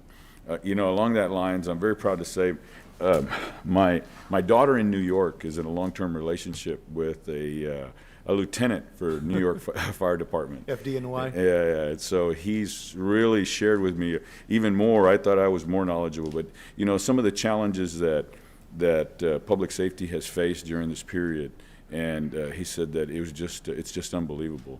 So number one, thank you for that. I can't say enough how much we appreciate you guys. Thank you, Councilman. And I will tell you, the support that we get from the mayor, the city council, the city manager, it makes the work that Chief Markle and I do, it makes it better for us to be able to do our jobs and to protect our people. And so we appreciate that relationship that we have with you. Yeah. And, once again, so homework is basically, let's see what the long-term plan is so that way we can get you equipped where we need to be. I'd like to see what the revenue is per medic unit and look at it from that perspective. I know that we've had some challenges, and I know a lot of those don't pay. One other thing I want to thank you for, there was twice this year, my mother's, who's going to be 89 in 2 months, there was twice that, we had to call. I've learned during this deal with COVID, and I'm sorry to get so far off kilter here, is my father-in-law passed away due to COVID, and we made the mistake of taking him to the emergency room ourselves. Where back then, had we made the decision, I tell now people, don't hesitate, call EMS, dial 911, that way you can get the triage right away, you get professional help right away, and they can make the decision, and then they can get somebody admitted a whole lot faster than if you just drive in. And, so we didn't jump the gun when my mother had some issues, and once again, the medics that went out there, the paramedics that went out there, they just did an excellent job. They were so accommodating, and they're truly guardians to our community. So thank you for that. Thank you, Councilman. Chief Rocha, a couple of things, and one was brought up. And Peter, this is something I think you were going to get caught up on a couple of, I don't know, it was one of our meetings when I brought up Station 18, right? Harrison, Saratoga. And we cannot allow that station to be our streets, where we say, well, someone a whole long time ago, they knew we didn't have this station staffed, and they just kept going. And so it was mentioned, but we have to put that into the equation of solving, because it may work, but like Markle said, if we're a big city, we need to act like a big city. In a big city, you can't just keep Band-Aids on. And so, it is what it is. We have a station that we are making work, but it is not ideal to a city that is. Yeah, you're going to find, Mayor, Right. in the future, when you're going to have two types of capital projects for fire station construction. You're going to have demolition and new construction of an existing station, kind of like what we're doing with threes, or you're going to have the construction of, like, for example, Station 18, or maybe eventually Station 19, wherever we decide to put it. Right. I think what we have to visit as a city and a council and a mayor is that when we decide to build a fire station that doesn't already have dedicated resources to it, Right. you need to include the cost of the dedicated Right. resources, the personnel costs, and the equipment that's going to go in there. Right. We had some challenges with Station 18. We had to move a company from Station 1 to Right. Station 18. We were able to kind of resolve the issue of where it is, but it wasn't a good practice to build a fire station without an identifiable dedicated resources that are going to go to there. Right, yeah, and Mayor, so you're right. We had this conversation here at the council, and I did work with the chief on it. So the reassignment is permanent, and it hasn't affected his staffing levels at the other stations. So it's not as if today Station 18 is filled daily with extra board folks or on overtime. So he has a permanent team at Station 18 through the reassignment.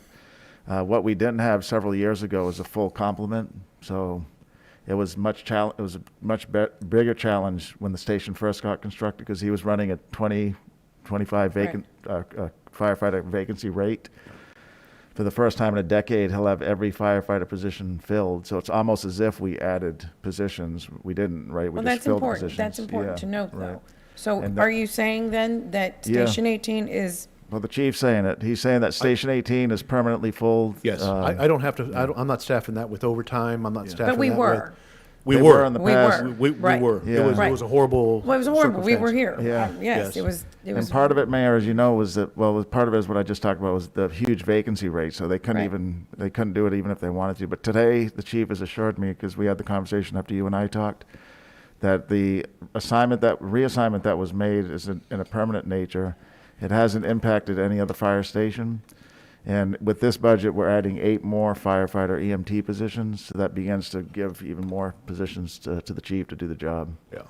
Okay, well, I mean, I Yeah. think that's worthy of letting the It's- council know, because that's Yeah. very important. Yeah. And back in 16, 17, it was a very Yeah. controversial thing. I mean, it was a Yeah. very big deal because of the situation you were in, we were in. Right. So we did not know that Yeah. that has been remedied. Yeah. So Okay, that's good. great news. I'm glad you brought it up this morning to Me let everybody too. know that. One practice that we have to do as a city is when we build things, whether it's a fire station, a brand-new pier, Yeah. a swimming pool, we have to adequately staff it, and we'll advise you if we can't do that. So if there's a desire on the council to add something, like another park somewhere or a swimming pool, if we can't afford the maintenance and the operations of it, it doesn't make Right. sense to add it, right? Right. So, Good. in this budget, as an example with the pier, we put $150,000 in the park budget Right. to maintain the brand-new Cole-Park Pier. Right. So we have to do more of that as a business. when we- Right. Mhm. No, we appreciate Yeah. that. That's critical. But no, this is good to know. So we don't have to worry about that. That was my whole concern I is think, that, I think we're in good shape. I think we Good. learned from the practice now. Right. What Peter has said about. Oh, sure. That if we're going to build something, that we right. need to have the staff. I don't think that would even, it's not even a possibility with this council to happen. But that said, Chief Roach, and I'm very glad to know that. I'm very glad. I did not know that. And that's important for us to know because it's taken care of. The other thing was, and you mentioned, you could say potential for Station 19. So right now, we are, the growth is happening out south in London. So the station is what, 17? Is that the one that would, or is it, You're talking about is it Ayers and Saratoga? 18. Station 18 is that That Ayers. would apply to, Well, yeah, and this that is area. going to open up a great discussion because currently, right now, the way we constructed 18s is that it fits the criteria that if the city ever experiences growth to the south and to the east, that we would be able to grow. Our fire stations are located in good locations to support one another. So Okay. that if there is ever an opportunity to increase the city property line farther toward the London area, then we have to take into consideration fire protection coverage over there and how it fits with the rest of the city. So 18s is a great location because both 18s and 6s, everybody knows where Station 6 is on Weber, right? Those stations are acutely situated so that if we ever build another station more toward the London area, it'll combine and work with that station so that we continue to have our good response times. okay, good, thank you. Councilman Lerma. Thank you, Mayor. Chief, both of the chiefs, you guys are very professional, do a great job for our city. Thank you, sir. We just need to make sure that we get you the equipment and the manpower that you need to keep doing the job that you do, okay? I want to bring up something to you, Chief Rocha. Talk to me a little bit about how can we, how do I want to word this? We have a station out in the Annabelle area, which is the ESD. How can we inherit that station into the city? Why should the people in the Annabelle, Calallen area get taxed twice for services that you provide? I mean, This is an area of discussion. it's a sore issue sometimes Councilman. because I've heard some things out there. Don't bring up our station, leave us alone, blah, blah, blah. I said, it just doesn't make sense for us to have an ESD in the city limits and you provide the services, but then they provide the services also. It doesn't make sense to me. I think it should be part of the city. I concur. So how do we do that? Well, there's a legal process that takes place in which there is an established procedure on how a city removes an ESD from their territorial jurisdiction. There's a process that the legal department has to go through, but there is a process in place where either the ESD can elect to leave, which they probably aren't going to do, but there is a process that the city can go ahead and take control of the ESD. We would have to purchase the facilities. We would have to absorb their debt. But as you stated, we already have the infrastructure in place to do it. We have the command staff that's doesn't have there is no redundancy there. But this is an opportunity in which this discussion has to take place between you all to give us clear direction as to what needs to be done. Peter, can we look into this, sir? Yeah, Councilman, so in my 2 years here, this issue's kind of been on the back or middle burner, and Johnny Stobbs, who's here today, he and I met one time just only about this in the last 6 months. So I think what we have is a council, that wasn't always the case in my first 2 years, willing to address this issue. So, because it's going to take some political, there's going to have to be a vote. So we'll put in our work plan. Yeah, there'll have to be a vote for, to assume some of the debt, to assume some of the facility. It's going to be, it'll be a business decision as well as a political one, because you're talking about an emergency services district that has a board and so on. So we'll put this on our work plan for the next quarter to two and try to bring something back, at a minimum, a baseline concept presentation of what it would mean, and maybe a strategy of what ESD, should we do both at the same time, because there's one in Flower Bluff as well. Should we do them both at the same time, meaning have them not exist anymore, or do one at a time? So let us put it into our work plan. Michael Rodriguez will help me. Johnny Stobbs, this is one of his top issues, and we're glad you're talking about it this morning. So we'll put it in our work plan for these for the next 2 quarters, and start to engage the council and show you how we can accomplish what you want to accomplish. Okay. Yeah. I was just curious about it. I didn't know what a process was. Yeah. I just want to know why I'm being taxed twice. I mean, Right, well, that's what- service. right. One was really at max taxing ability compared to the other one. So I mean, I'm sure it's a sore subject, but it needed to be brought up, and I just wanted to know what the process was. Yeah. So I mean, I'd like to have further discussion on this matter. We will. We'll bring that forward. I was making a note when you began to talk, in fact, let's put it in our work plan. Okay. And it's one of those, we've dealt with a lot of legacy issues. Some are a few years to a decade, but this one's a 30-year, I think, legacy issue that the city just hasn't addressed. So there's a lot of commitment on the council. Councilman Hernandez, who admits neither ESD is in his district, even he's willing to help to work to solve the issue once and for all. So, yeah. Okay. Thank you. We'll be back on it. Councilman Pusley.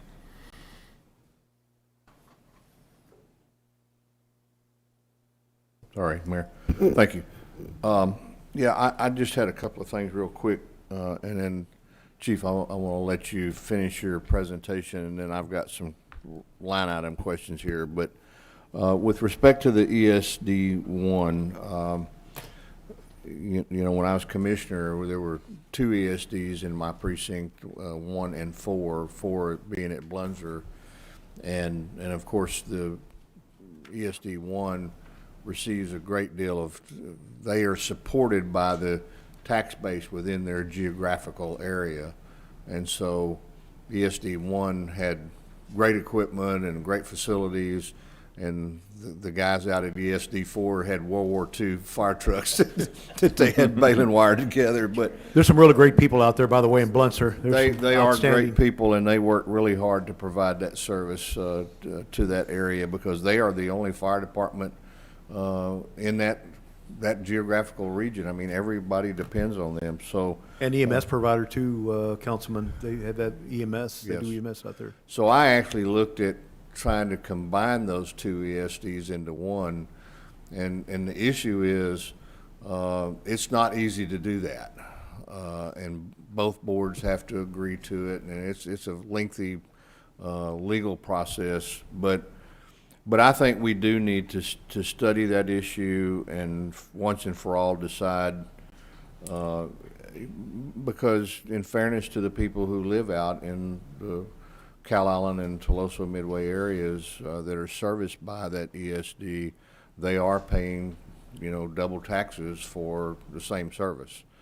So the city either needs to quit taxing them and let the ESD operate on its own, or we need to absorb the ESD. One of the two needs to happen.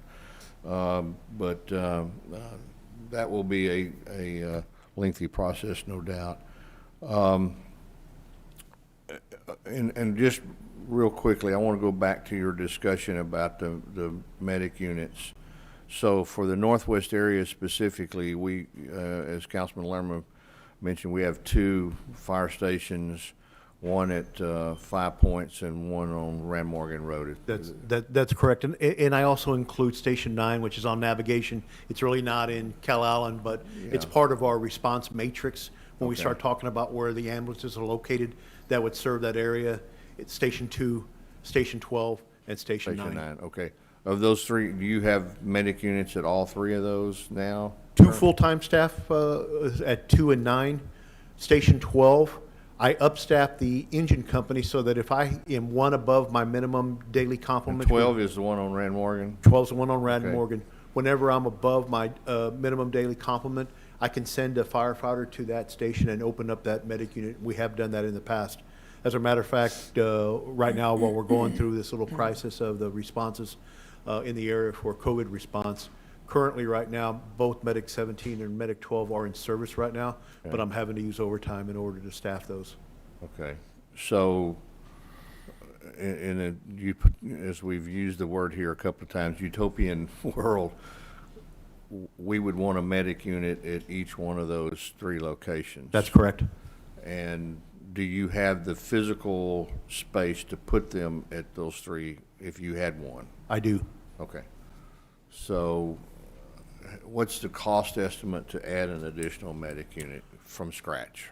Personnel, equipment, and everything? A personnel cost, we have those costs available. Richie, do you want to tell the councilman? I'm talking about apparatus, equipment, and personnel.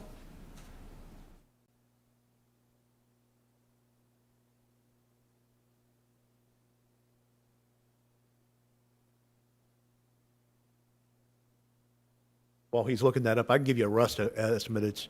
It's just $800,000 for the personnel costs, and then with an ambulance at around $300,000, $250,000. Are you talking, you're $1.1 million? You're a million. It's a million, yeah, it's, the one we're adding, that's on slide 31 at stations 17 is $1 million improvement.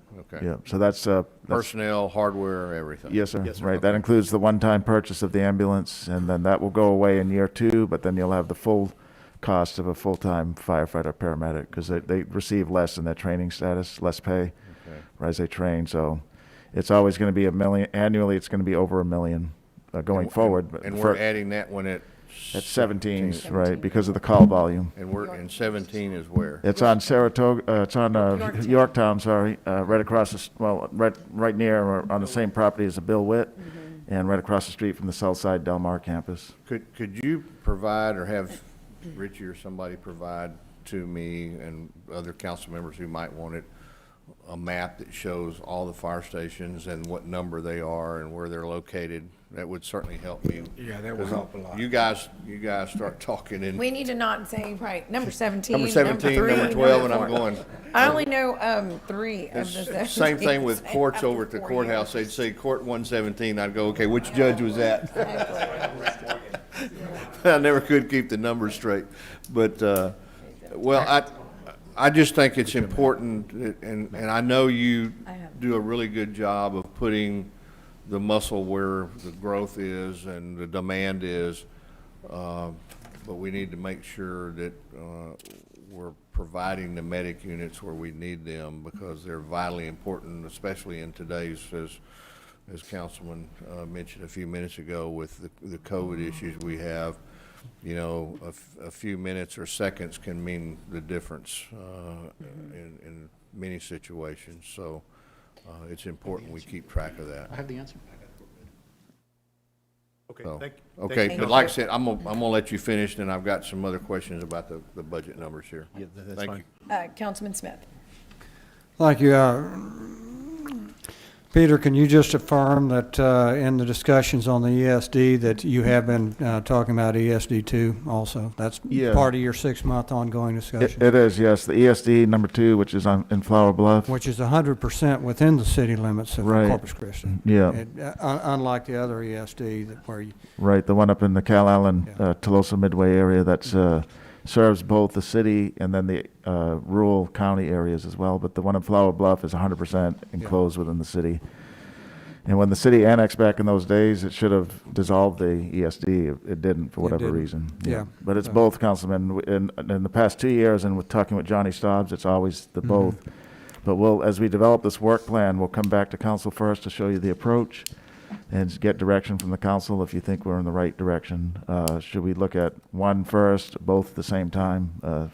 But yes, both of those are in question. okay, thank you. Thank you. And Mayor, excuse me, in reference to that, that's one of the challenges with ESD 1 is it not only serves the city limits area, but it serves a rural area. So if you're dissolving that ESD, then you have to decide who's going to cover the rural area, if the So we would city's just, not. in that case, we would move their boundaries to say, Yeah, just move the you gotta boundaries. move over there, Yeah. yeah. They have a station out there in that rural section. Right, they have a couple of stations, so the one in the city limits would most likely go away, we'd overtake it. Okay, we've got one more question, Chief. Yes, ma'am. Councilman Hernandez. Yeah, Chief, just for reference, the tax rate for the Annabelle Fire Department is 10 cents for every $100 evaluation. That's correct. One for the Flower Bluff one is 3 cents. That's correct. It is something we would have to budget for. I don't know, we probably couldn't do it this year, but in your research, you have to budget for whatever it would cost to assume their debt. And as I understand, the Annabelle Fire Department keeps themselves pretty heavily in debt, probably as a kind of a poison pill type thing, but you have to take that in consideration with that. I don't think the one in Flower Bluff has as much. It'd probably be easier to do. Okay, aside from that, the one, and I want to thank you for the tour that we had for Station 4, 6, 14, and 17, which are located on Weber, or actually number 4 is on Rodfield, number 6 is on Weber, number 14 is on Staples, just in between Saratoga and Holly by the Wiener Schnitzel, and 17 is on Yorktown at Bill Witt. One of the questions that came up was service to the London area that's that is not in the city limits, and some concern there that, there are many houses out there, Sun George Development, the Promenade, several around London High School, or the London School District. Even the London School District is not in the city limits, and we are providing service to those areas, even though they're not paying for our city tax rate for service. And I don't think, people that live in $500,000 homes should be getting free fire service. At the very least, we should be able to find a way to charge them through our utility bill and give them the option to opt out, but that would mean they would not get service from us. Now, we have the ability to do that, so I need to ask our attorneys if there's any issues with us charging for fire service on the utility bill for those people that live in the ETJ that are not paying city taxes. The reason I specifically say that is because we don't have the right to unilaterally annex anymore. So we can't just go over there and annex and then charge them for the fire service. As I understand, we are providing fire service. Is that correct? Well, we don't respond on an automatic, but if there's a mutual aid request or a call for us to respond out there for a structure fire or a life safety incident, we will respond. Okay, so if you can get that information, Peter, as to how many calls we actually do in those areas that are outside the city limits. At the very least, Chief, you're not, if somebody's house is on fire out there, you're going to go, right? Right. You're going to go. The optics of not going to service somebody, it's not covered by an ESD. So we either charge them on the front end or charge them on the back end. But we got a lot of challenges. We want to put an EMS over at Fire Station 12 on Rand Morgan. You got to pay for it. Now, I don't know how much this would be or what recovery on it could be. It won't be for police service because they have the sheriff's department. But for definitely for recovering or for fire service, especially since we're going out there. And I'm thinking, based on our conversation, they're going out there 10, 15, 20 times a month. Not quite sure, but I think Deputy Chief Quintero has some comment, Councilman, if he can, that will help answer the question that Okay. you just This gave might me. be helpful. So we have that similar practice in place for out of the city limit calls for EMS. We provide those coverage on a demand basis, as you both referenced a moment ago, and it's based on the actual cost of that service with a multiplier depending on how many calls we make, and then we charge that rate to, at this point, to the county. That could be done on an individual basis. The same type of assessment does exist, and there is a process in place that identifies an outdated cost for an engine company, for example. Takes into account how many personnel are on there, the service provided, how long we're there, and so forth. We can update that and present that and see if that might be something that the path we choose to go. Well, we've got ongoing cost, right? It can't just be an Correct. on-demand service. So in order to maintain that equipment, I mean, you got to have, I mean, we're adding Yes, a sir. an EMS unit to Fire Station 17, which would be servicing that area since it's closest to it. I think we should capture that opportunity to, I mean, because like I said, we can't go out there and annex anymore, but they are still getting the service. So it'd be better to have it on, if we can add it to the utility bill and give them that protection, at least since we're going to go out there anyway. I don't want to have the optics of us not going. And, you know, as a firefighter, you wouldn't want to just sit there and watch a house burn down. So let's make the, and I don't know what that rate would be, and I don't know what the revenue would be, but, you know, even if it's $100,000, that's a firefighter to me. That's so if we can look at what that would look like sooner rather than later, that could be something a new revenue source. And then not only that, but also provide the peace of mind for the people that live there. I would rather they be in the city limits, but you know, let's figure out a way to make it work. Yes, sir. Does that make sense? I mean, you understand what I'm referring to here? It's you know, we're providing free service, and I don't think Yeah, we are. that's appropriate, especially since we're having the butt of the to foot the bill. Well, we're going to look into all of this. Okay, And that thank you. whole area. Thank you. Thank you, Chief Mayor. Thanks Fletcher. for the discussion. I think it's Yes. good discussion. Okay, enhancement number 4 is Fire Station number 3. This is going to be on the corner of Brownlee and Morgan. This is a station that already currently houses equipment. So basically what we would do, and the plan is that we would build the new fire station and take the equipment from the old station, put that in the new station, and in a land swap deal that we have with the Rochelle Foundation, they would assume the property, the old property, and they would be responsible for the demolition of that building. This is going to be a fire station that's going to be unique throughout the United States. It really is going to concentrate on the firefighter health and safety component of it, of building break areas in which we keep the carcinogens and those elements that cause firefighter cancer, keep them away from the living quarters and the sleeping quarters of the firefighters. And so we're very proud of this project. Currently, I believe that the plan is that this month, the city council will see a contract being awarded to a design firm that has been successfully vetted and is ready to come in and start the design phase of the project. It will take anywhere between 4 to 6 months to complete the design phase.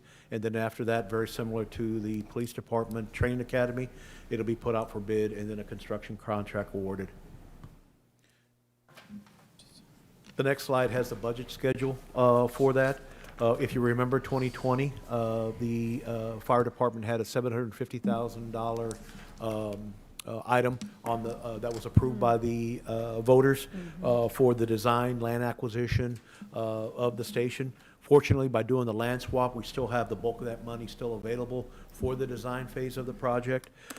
Peter has designated some of the American Rescue Plan Act money, $4.05 million, from that to go toward the fire station, and then certificates of obligation later to be issued for the remainder. It's going to be about a $9 million fire station. It's going to be a 5-bay station. It's going to be inclusive of a lot of elements, but it's going to be a community building, kind of like what Chief Markle was talking about. We want people to access it. We want people to use the building. We want people to meet there. We want to be able to have voting again like we did in the past. It'll be an ADA complete building, and so we're looking forward to the design of that fire station, and we will keep the city manager and the council appraised through each phase of the project. Wonderful. Who's designing? Right, yeah, if I can just elaborate on that. So it's, the city council really is owed the credit to, in approving that American Rescue Act. That was a big allocation, that, from that 70 some odd million to Fire Station 4. It shows the importance that the mayor and the council have when it comes to fire. And so the delta then was just $4 million to fully fund not only the design but the construction. And our debt plan, we're able to utilize certificates of obligation in that out year in 2024. And so that's the plan. So this fire station is fully funded utilizing those three revenue sources: the bond, the American Rescue Act money, and certificates of obligation. And we do, Chief mentioned it, but we do owe a big gratitude and thanks to the Rochelle Foundation. They actually approached us and said, we'll be willing to swap land with you so you can build a new fire station and keep the current one in operation when we do that. So that's a great partnership, and we're real thankful again to the Rochelle Foundation. That's proven to be a good partner of the city. Great, that's wonderful. And really with the combination of the infrastructure improvements on Morgan Avenue with the brand-new Right. fire station, it's going to be part of the revitalization of that area. Yes, I agree, Chief. How big is this fire station going to be? It's going to be a 5-bay station, ma'am. I mean, square footage, your actual- 13,000. 13,000. So, but it absolutely is going to be 5 bay. Yes, Okay. that's what we're going to insist on. And hope. Good. I will support your. The money has to fit. We want to make sure that, I keep bringing the business model. The money that Peter has set aside for the project, I'm committed to making it fit that. Good. If it exceeds that, then I'll approach Michael and Peter and say, I think we're going to need to do something else. But I'm committed to staying within that budgetary amount. But the 5 bay. Yes, ma'am. Great, okay. Okay. Oh, Councilman Smith, I'm sorry. Thank you. Chief, how many bay is 18? How many what? How many bays are in 18? 2. Is a 2-bay? I'm just, I understand that this station's gonna have some differences in community, but gosh, we did that one for $2 million, so 2-bay, $1 million a bay, and now we're spending $1.8 million a bay on. Good point. That's a double-length bay, by the way. Yeah. So units can run out of the front door and out of the back door at that station. And so you're correct. I would tell you that station was built on the cheap. I only had $2 million, and once again, I was committed to staying within the budgetary limitations of that. In fact, one of the problems that I had was I had to pay multiple times for design of that station because the original design was under one fire code, and then it had to be updated.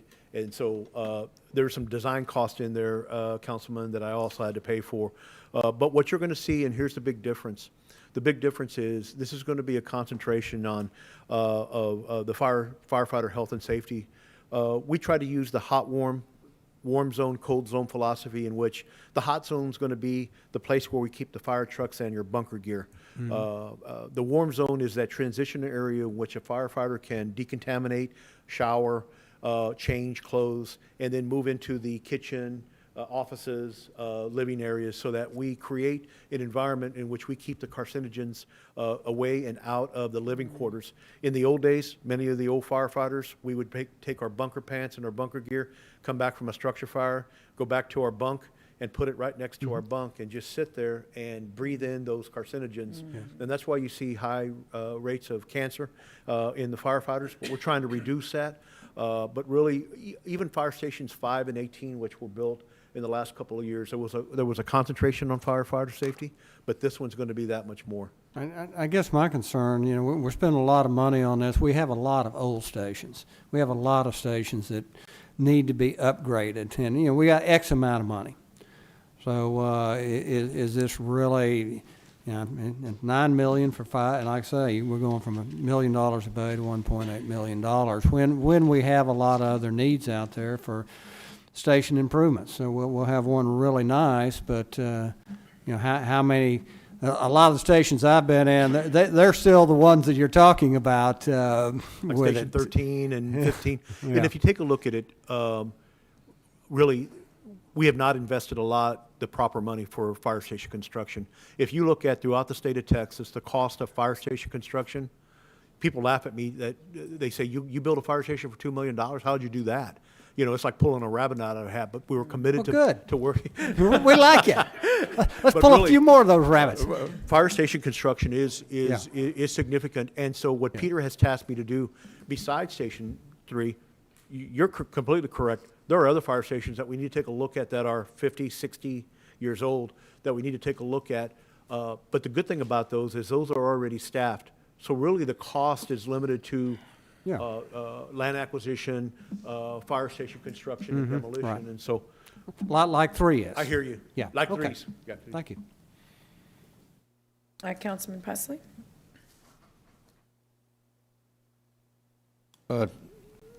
Peter, why are we going to use, well, COs instead of doing a bond for the additional money?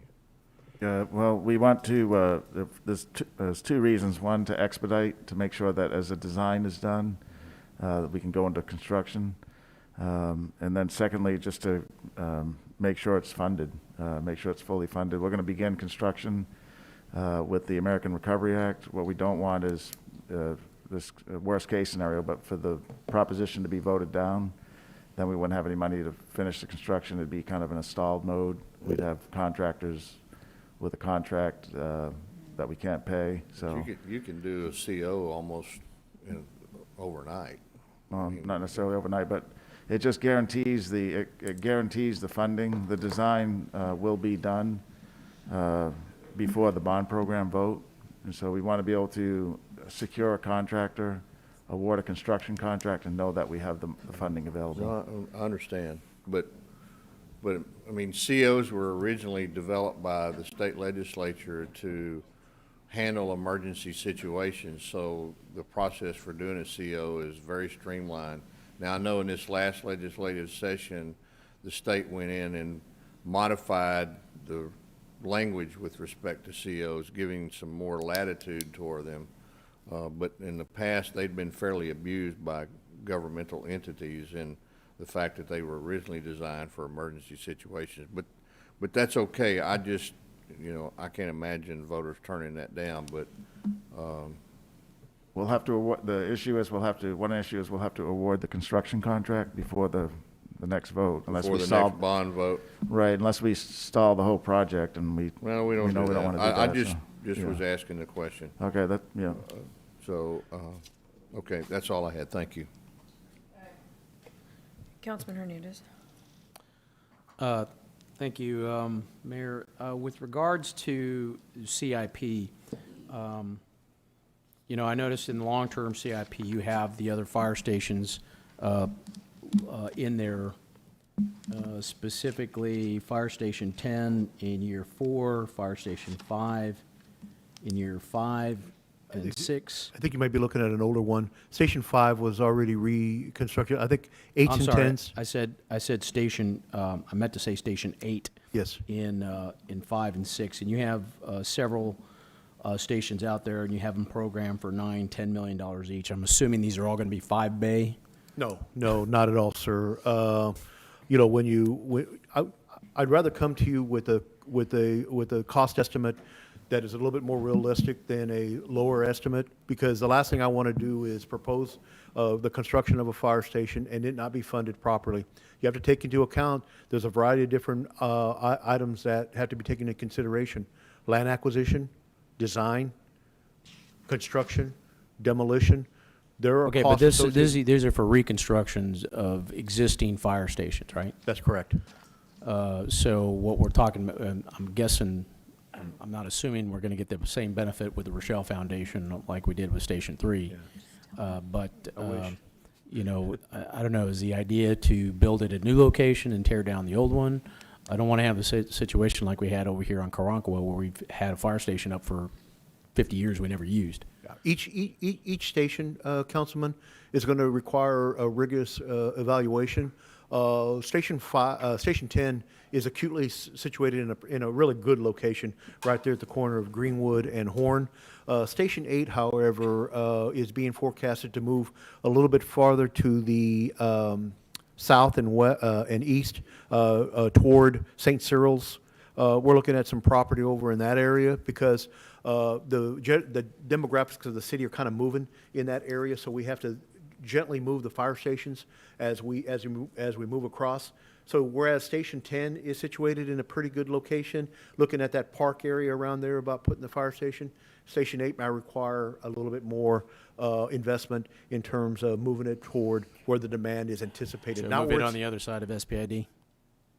That's being thought of also. I mean, if you really think about it, I don't want to identify the property that I'm looking at because then the price don't will say go, anything. Don't say anything. But you're not too far off target. An evaluation would be on either side of SPID. Okay, also on the CIP on Project 18180, where it says all fire stations, but doesn't really give an adequate description of what actually is going to be doing. And I'm basing this on our tour, especially like at Fire Station 12 that had all sorts of needs. I mean, it was just the interior needed to be gutted and redone. Station 6? No, not Station 6, Station 14. Station 14, okay. 14 over there on Staples. Yes, sir. Okay, so, but this, one, I don't think the funding is adequate. $1.8 million is not going to cover all your needs at your fire stations. I don't think it would cover the ones we toured, with the exception of 17. 17 is brand new, but you have a lot of challenges. You can't fit an EMS unit at Station 4. No. Right? Since you now. have that, it's not a ladder truck, what is it? An engine It's and a squad's back there Right. also. So there's no room for that. So you would have to accommodate that. And then you also have, at Station 4, you don't have a place for your brush truck. It's out in the open, right? So there's lots of things that you have to improve. I don't think that covers it. Plus, it doesn't give a detailed list. So it's not. What I'm saying is it's not detailed enough for us to to do that. So in the future, to have something like this, be more specific about which fire stations you're going to be working on, what specific items. That way we know, and that way we know the challenges. I think on some of the ones that you're not going to reconstruct, I don't think you're going to reconstruct number 6, right? I don't know where in the I don't know where in the list 6 is. 6 is a project later on down the road, but really the next tier are going to be that Station 8 and Station 10. I think Station 14 is 6 isn't even on the list. That one may not be Okay, so too challenging. Well, I mean, it has challenges there, but Station 14 isn't until 2029, right? 2028, 2029. So there's lots of stuff that needs to be addressed at some of these locations. I'd prefer to have a more specific list and put into the capital budget as something specific. I don't know if you necessarily have to do it by individual fire station, but at least have a list of what projects you want to have done. This doesn't give us enough information. Yes, sir. Okay. And as a matter of fact, we're currently working on our CIP for future out years, and so we'll give you a little bit more definitive projects that we're talking about at And particular stations. please include physical fitness centers as well within the fire stations. I mean, as part of your CIP thing. I know it's a little bit lower, but kitchens that need to be replaced that are in bad shape. Okay. The idea is to make sure you have a good working condition, so guys won't leave. Yes, sir. And maybe a couple of refrigerators, space for a couple of refrigerators, so each one of them can lock their own refrigerator. I believe we're looking at the same description under 18180, and I agree, it's rather generic in its description, but it's made that way because between now and then, there's certain items that we may be able to care for and take care of with our current operating budget. We do have a building maintenance account in our organization. So the upgrades and the improvements here are being discussed have to do with flooring, ceiling updates, walls, painting, redoing door frames, and those types of improvements. Nothing as significant as the ones that you've just described, which Well, if we all you're agree replacing about. a kitchen, that's a capital improvement. Agreed, Right? agreed. If you're just doing some paint or something like that, Correct. that's not what I'm referring to. So the scope of this particular one did not extend into those, Right. into that range. I agree. Right, and I would even look at your HVAC systems. as for Bathroom replacement. updates and so forth, correct? Right, I mean, everything. you Water know. heater? Make a good list that you can include in the CIP, maybe have several, maybe 3 or 4 that you can include that we can approve and fund. Heck, Appreciate that. I guarantee you, if we put that on a general obligation bond, it'll pass, Okay. okay? Yeah, but you got to do the work. You know, let's make some improvements here. Yes, sir. Especially on the ones that aren't going to be reconstructed or you don't have plans for reconstruction. The last thing I want to talk about is overtime. And I know we've had the COVID issue. Budgeting for 2021 was 12.8% overtime. The amended budget actually had us at 17.9%. And I'm assuming a lot of that had to do with the COVID and SOS program, Yeah, you're right. staffing of ambulances and fire trucks. Right. Yeah, and Councilman, I beg you to consider the uniqueness of the circumstances that we've been under and the demand on the department in terms of being able to staff and to accept a greater responsibility than we generally do in the past. Vaccinations of senior citizens and. No, I'm not complaining about your past overtime. What I want to, you're actually budgeting 12.5% this year. And I want to know as when your firefighters from your academy are going to come online to where you can bring that down. We're graduating the bulk of the rest of class 42 later this year. September is what we have forecasted. We figure shortly after that, Councilman, those people go immediately to fire trucks and ambulances. And so let's say I've been running 10 overtimes or 5 overtimes on a particular shift. That shift may pick up 12 people.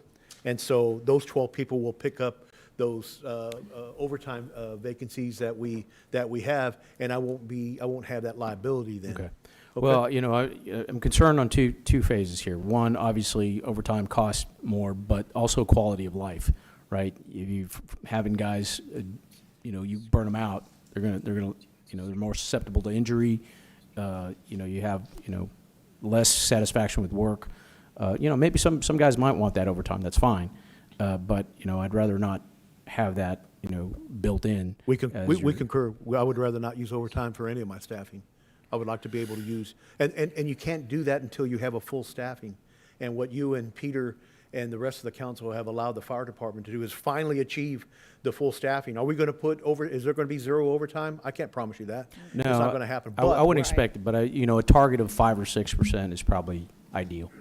What could probably be expressed confidently would be our use of overtime to maintain daily staffing. That is anticipated to drop. As the chief mentioned, as you referred to, there's always going to be an unfortunate need for those emergency circumstances. Right. However, for just maintaining our ability to respond on the daily, that we predict is going to be dropping. Okay. Thank you very much. Thank you, Chief Rocha. Okay. Thank you. I do have one last enhancement. I think it's non-controversial. Okay. But it is an increased contribution to the firefighter Yes. retirement system. And I really want to thank Constance Very Sanchez good. for she sits on the firefighters pension board. Right. And has one eye on the city budget and one eye on the firefighters pension fund. But this is an opportunity for us to make right the contributions made by the city to the firefighters pension fund. And so we appreciate council taking a look at that and approving that. Yes, thank you. That's very important. And Constance, thank you, because that's a double. You're managing both, so we appreciate you on that board. And with that, that is it, Mayor. Solid waste. Thank you, Chief Rocha. Thank you very much, and thank you for the service. Oh, for Chief Rocha? Chief Rocha, you're not done. We're not off the Come hook right yet. back. Yes, sir, Councilman. I'm sorry. No, Remember, don't be remember I told sorry. you I was going to have a Yes, couple of I questions? did. Yes, You're sir, I'm right. sorry. You did. And this is just for my edification. If you look at your line item revenues, explain to me on how fire hydrant maintenance is a revenue.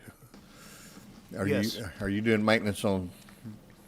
Got 325,000, I think, or 340? Yeah, it's 327,000, 324,000, yeah. about the same amount every year for the last couple of 2 or 3 years. It has been a consistent contribution made by the water utility to the fire department revenue for firefighters who go out and do basic maintenance on fire hydrants. They flow fire hydrants, they document that. So that's an intergovernmental transfer of funds from one department to another, or? Yeah.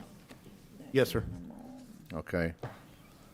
Yeah, and that's another area, and I can visit with Constance about that, as to why we're not showing that as an intergovernmental transfer instead of a revenue item.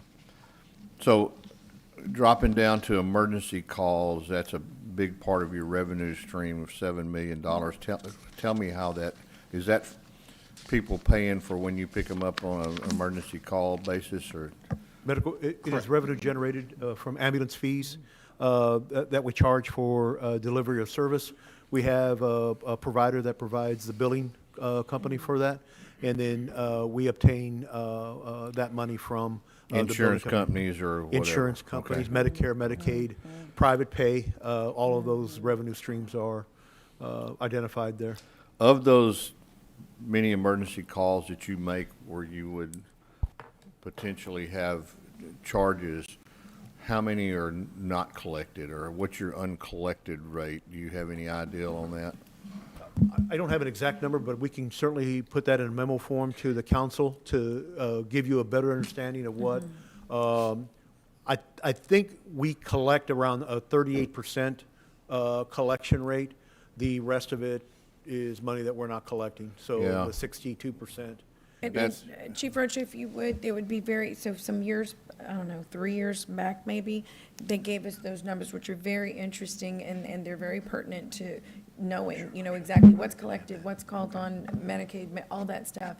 And I think that'd be very good for you to maybe get that to us. If we're only collecting less than 40% of those funds, this council needs to sit down and have a serious discussion about that. Because that's, if you're collecting only 38% and it's generating $7 million worth of revenue, then you're losing almost twice that in uncollected Yeah, and fees. no, Councilman, we have a high percentage of people that cannot pay. Okay. we Isn't that run- where I'm so sorry to interrupt, where the task came in to play? Yes, yes. Yes, that's when, The other thing is, on the Medicare reimbursement, although it costs us around $1,300 per medical call, Medicare reimburses us at a $325 rate. Right. And so there's that loss of. They pay you almost as well as they do doctors. Okay, and then dropping down to the Nueces County OCL charges, I noticed in 2021, it was a fairly significant number, and you're proposing that you're only going to collect about, so is that the revenue you get from the county for responding? For OCL calls. For OCL calls? Okay. Do you think you're being reimbursed at a fair rate for those calls as well, or? We do, like I mentioned a moment ago, the costing factor is actually dependent on the cost for the service. So we take into consideration and create that cost per call based on the cost of the employee, personnel, all of those resources that are involved in the response.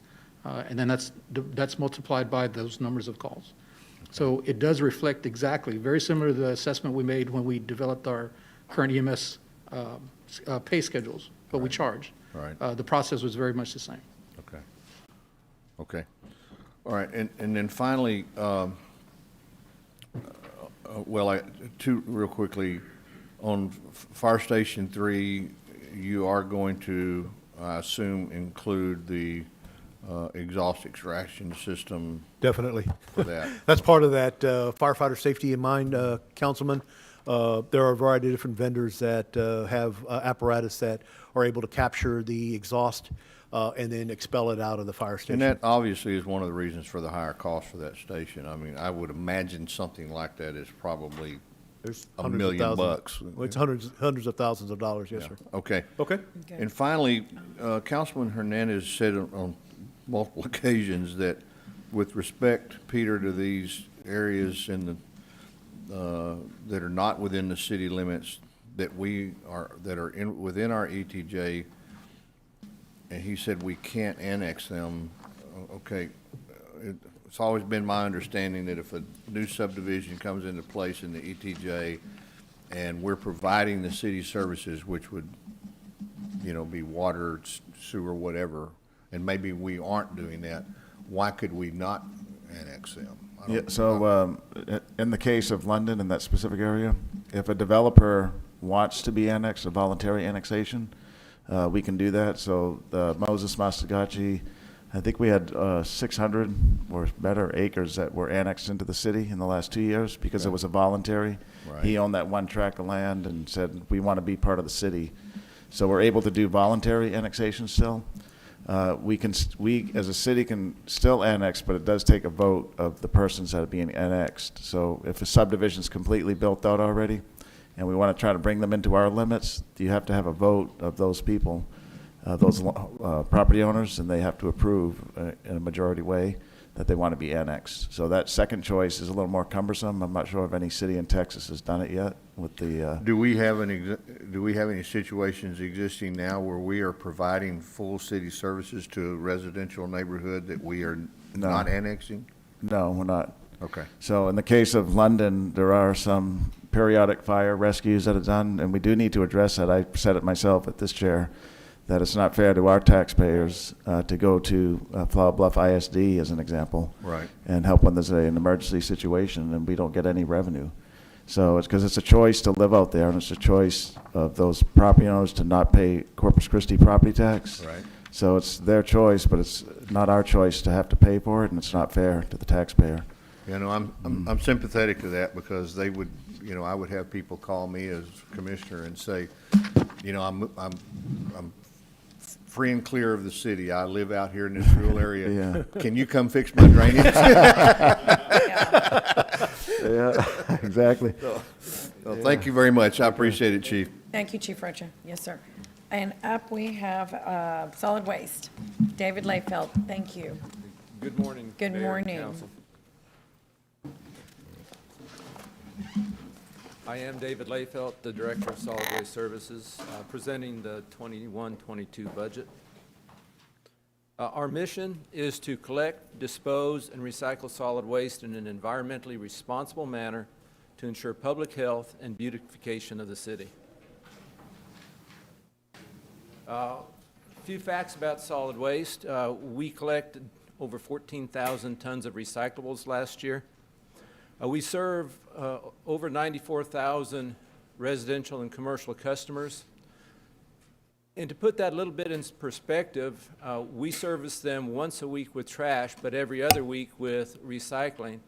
So we're actually touching 145,000 customers on a weekly basis. If you multiply that out, we are having over 7 million customer contacts a year. So we're actually providing service at 7 million separate locations on an annual basis. And last year, we had over 273,000 customers utilize the transfer station. We have a wonderful facility there. We provide a great service, and we would like more people to be aware of it, more people to use it, and let us handle the trash well. Our organization is divided into two areas. We have Assistant Director Paul Bass, who handles the collection and administration aspects of it. That goes into the recycle and trash collection. And then we have Assistant Director Philip Aldrich, who deals with disposal, the landfill, the transfer station, and some of our environmental programs. Some of our achievements this last year, for the Winter Storm Uri, we collected over 700,000 pounds of fish. That's a lot of fish. We didn't do all the work collecting it, but we did do the work hauling it and disposing of it, and we were very involved. We also, during the initial response, collected over 110,000 cubic yards of brush.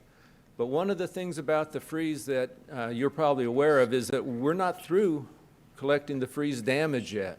Our brush and bulky cycles are running behind because we're still encountering excessive brush set-outs. A lot of people are still cutting trees that died during the freeze. And so we're seeing way above normal set-outs, and we're continuing to deal with the amount of brush. You drive around town, you still see some of the trees that are dead from the freeze, and they haven't been disposed of yet. So this is a part of the lingering effects of that freeze that we're going to continue to deal with for a while yet. Our Cefe landfill serves 12 counties as a regional landfill. which is a phenomenal resource for the coastal bend. And we dispose of over 448,000 tons of trash last year. That's a lot of trash. We're running about 1,500 tons of trash a day. And so when we go out there, we deal with just an amazing amount. With the council and the mayor's help, we've restored the litter critter. And I want to brag that we will be having it in the Cal Allen area this coming Saturday. And so that's a great accomplishment. We're very proud to bring that back and be able to move that to the north part of the city as well. And we have finally selected the consultant to design the composting facility. They're moving forward. We've been dealing with that and working with the consultant, trying to make that a reality for our community. Some of our performance measures. 2020, we had over 9,600 complaints on missed garbage, missed recycle. We want to move that down to about 6,000. Now, if you put that in perspective, remember I said we have over 7 million customer contacts a year. And if we're having 10,000 complaints a year, that's 0.001%. So it's a lot of complaints, but from a percent basis, it's really fairly small. And our average customers per day at the transfer station, we've been able to get them up from 500 a year ago to 873 this year. And we want to continue to move that forward. That takes two things. One, that takes a greater awareness of the public of the facility, the ability to use it, the convenience of it, what a great opportunity they have. But also it takes a lot of work from city staff to move that forward. Every ton of trash that a customer brings in, the more people that bring it in, we then have to haul it out and deal with it. So it takes a lot of work, a lot of staff time. We've done a lot of streamlining, a lot of efficiency work, and so we've been able to move that up significantly this past year. We're broke into 11 different service areas. We show the Cefe Valenzuela landfill. We have the refuse collection, which is our bread and butter, if you will. Administration backstops everything, makes sure that we can function. And the transfer station. The recycle collection. Sludge hauling is one of our unsung heroes that many people aren't aware of. But this is the crew that helps support the wastewater plants and the Parks Department and some of our community events. This is the team, it's only 7 people, that move all the roll-off boxes that we utilize throughout the Parks Department, out at the Packery Channel, and a lot of other areas. So they're running the wheels off their trucks, and they're doing a great job. Brush collection is with Hannah and Yuri this last year, have been working diligently, very long hours, a lot of overtime in that group, and they are doing a yeoman's task to keep the brush caught up and moving. We have our compliance operation, which helps with the cleanliness of the city. Graffiti cleanup, this is another one of our stealth operations, if you will. Most people don't even know that we have it, but they are constantly out there fighting the graffiti that the taggers leave around town. They work with property owners, public buildings, trying to eliminate that blight on the city. Refuse disposal, we have a household hazardous waste facility at the J.C. Elliott Transfer Station, which is a phenomenal opportunity. It allows our customers to dispose of hazardous waste from their homes in an environmentally efficient and safe manner. And it takes a lot of work on our part, but it is well worth the effort. I've been in other cities that wish they had a facility like ours. Ours is a great operation. And then the last one is the Elliott closure, post-closure, and you'll notice that there are no employees associated with that. And because that's dealing with the state environmental rules and regulations, the gas, the methane monitoring, the groundwater monitoring, we contract most of that out to consultants because of the very technical nature of it. And so we have them help us in that area. We are 100% general fund funded. We're looking at about $30.6 million this year. We're increasing our positions from 178 to 189, and we'll talk about those increases when we get to our enhancements. this pie chart shows the different areas that we fund. You can see that the Cefe landfill is about 25% of our operating cost. The refuse is about 21%, brush at 10%, the transfer station another 14%. So we're well spread out. We're very diversified. Most of our revenue comes from the utility bill because we are a residential collection operation. That makes good sense. The landfill brings in a significant revenue from our commercial haulers. And the utility bill does help fund the landfill for the residential customers. We're proud that we are not having a residential rate increase this year. No rate increase for the residential collection. We are, however, having rate increases for our concierge service, which is our backdoor service, for people who want us to pull the cart out to the curb, dump it, and return it on a pay basis. We do charge for that fee. For those who are elderly or have handicapped requirements, there is no fee for the handicapped and the elderly for that service. So that's only for those who are able-bodied and just wanting the extra service. David, I'm so sorry, I'm gonna interrupt you. The actual blue can, is that what you're talking about? Right, the big trash cart. Trash can. The brown cart or the green cart. We will actually go up to their house, pull the cart to the curb, dump it in the truck, and put the cart back. But there is a significant that. cost involved What in is the that. significant cost? It's going up to I'm interested. It's going up to an additional $13 a month. $13 a month? An additional $13 a month above the regular refuse bill. Sign me up. Can you take the trash can too? How elderly do you have to be? I'm asking for Councilman Barrera. That's a nice service. Well, we're looking for those, it's just not elderly. There's some elderly that, I had one lady talk with me one time who told me that she was elderly and turned out she was 52. And I was 55 at the time, so I said, that doesn't sound elderly to me. And then my dad's at 95 and he's going all like crazy all over town. He doesn't consider himself elderly, so it's very difficult to put an age on the elderly, but That's a the great handicap. service. Yeah, it is, and for It those is. for those who need it, it's a service that we can provide free of charge. The household does need to be fully elderly, so if Right. I had a lady one time who had a 13-year-old daughter, and she said, "Well, I Get can't her make out her there." do anything." Well, there has to be some internal responsibility. So, Good, that's wonderful. anyhow, for the able-bodied who want the above and beyond service, the concierge, the high level of service, we do charge for that, and we will be raising that rate. Our landfill hasn't had a rate increase for many years. We're raising that 10%. The commercial collection, we do provide a limited amount of commercial collection. We're raising those rates 10%. And the J.C. Elliott Transfer Station, will be raising that 15%. One of the things with that raise, you'll notice that the transfer station is going up at a higher percentage than the landfill. And that is because for many years, we have not charged our Elliott commercial customers the cost of hauling it to the landfill. They've basically been getting a subsidized service. And we're looking to try to move that into a more fair business model.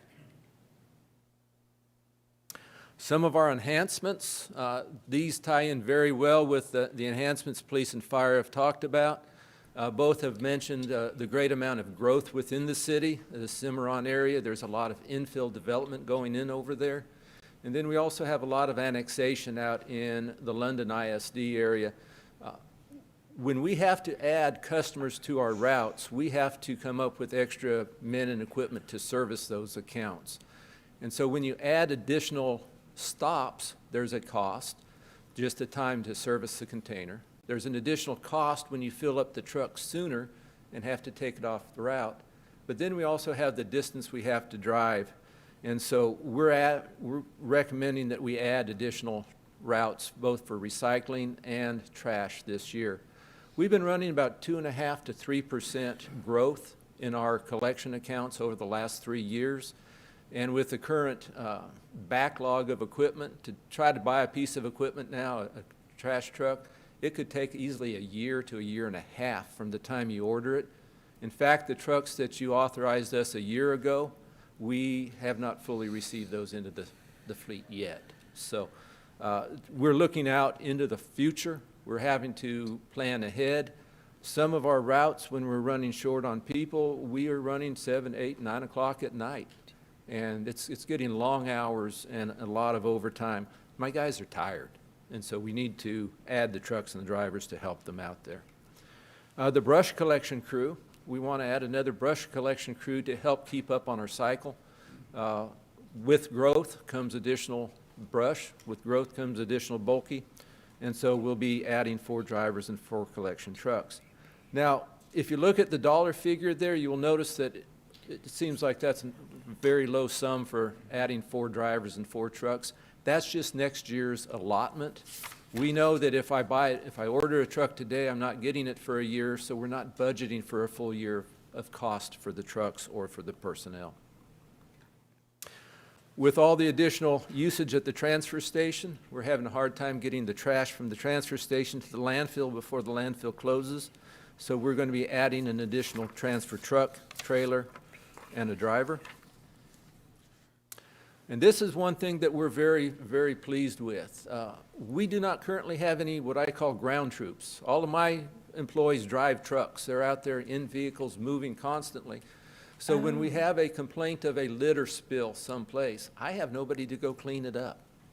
When there's litter along our major roadways, I have nobody to go clean it up. And so that's what we're adding here is a 2-man litter crew. They will have a pickup truck with a trailer that when there is a problem area, maybe down around City Hall that needs to be cleaned up, I'll have somebody who's dedicated to that can go clean up the mess and get it off the streets and make this city look a lot better. That is awesome, David. I have to interrupt because community pride and beautifying is definitely a priority for us. And this is one of the ways, but I don't think we realized, you know, it doesn't exist. Like, we don't have any dedicated crew, right, anywhere along our departments that handle this. Yeah, that's correct, Mayor. And we know, Mayor, you have had a priority for this intersection out here at Staples and Leopard. So I don't know if you all have noticed, but it's cleaner looking out there. And the reason is Neiman has some park staff temporarily assigned every day. We come up here from the Bay Area twice a day in the morning and then in the afternoon to pick up all the litter. This place is a dump out here if we don't do that. So David did talk about garbage spills, but one of their duties, the new litter crew, will be to service this area twice, 3 times a day, every day of the week. Wonderful. Yeah, so. Approved. Okay, thank you, David. One other thing that we want to talk about today is the compost facility. We've been talking about this for several years now. We do have the consultant online moving the program forward. I want to give you a little update. We currently haul about 231,000 cubic yards of brush to the Gullyhurst landfill annually at a cost of $500,000. We have an additional 73,000 cubic yards of brush that's delivered to the transfer station, and it's either ground up or hauled to the Gullyhurst landfill. We also haul about 50,000 tons of wastewater biosolids a year, and we put that in the landfill where it sits there and rots and creates methane gas and pollutes the atmosphere, generates leachate that we have to deal with. And so we want to bring together a facility that will be located in the 90 acres adjacent to the current transfer station, where we can combine those products, create a very high-quality compost, and make it available back to the public. Phase 1 is going to take a couple of years to get operational. We want to make sure we've got our processes working. We want to market it through local nurseries. One of the problems that I've run into in the past is that when a city creates a compost facility and starts trying to sell compost to the public, your local nurseries get upset because that's their business. We start stepping on their toes. And I've come up with a model through the School of Hard Knocks, if you will, where we become their partners. I don't want to be their competitor. They're the experts in growing things. We want to become their partner and become their supplier. Right now, they're getting their compost from San Antonio or Houston. We want to step in and be competing with San Antonio and Houston, not with our local businesses. So we want to work it on a basis where they become our partners, we become their suppliers. They do our marketing, they do our outreach, and we provide them a high-quality material. And it has the potential to really benefit the city in a lot of ways. Phase 2 is from the 2 to 4 year mark. We want to expand our feedstocks. There's a lot of organic material that is disposed of in landfills because people don't know that there's other options. There are a lot of liquid beverages out there that are either out of spec or they've lost refrigeration. What do you do with the semi-truck full of orange juice that loses refrigeration? Don't know. If you've got a compost facility, you can add it to the compost and it makes a wonderful product. It's almost like jet fuel and everything takes off. So we want to look at different commercial organics, grocery store, produce waste, other waste areas. And then phase 3, which is the potential to be 4 years out, is probably the most difficult part of composting that I've ever dealt with, and that's the curbside residential organics. Because, you know, we've talked about the contamination in recycling. Well, in recycling, you can send it to a MRF and pull the contamination out. With composting, once the contamination is in there, it's very difficult to remove at that point, and depending upon what it is, it may totally destroy the compost process. So we've got to be very careful and work that moving forward. But that's an exciting opportunity once we get that up and going. It has a potential to save the city a lot of money. Just a rebate that we'll get from the landfill, or from the TCEQ for the landfill, would be $126,000 a year. By not putting the 100,000 tons of waste into the landfill, we can save potentially over $1 million a year in push and pack fees.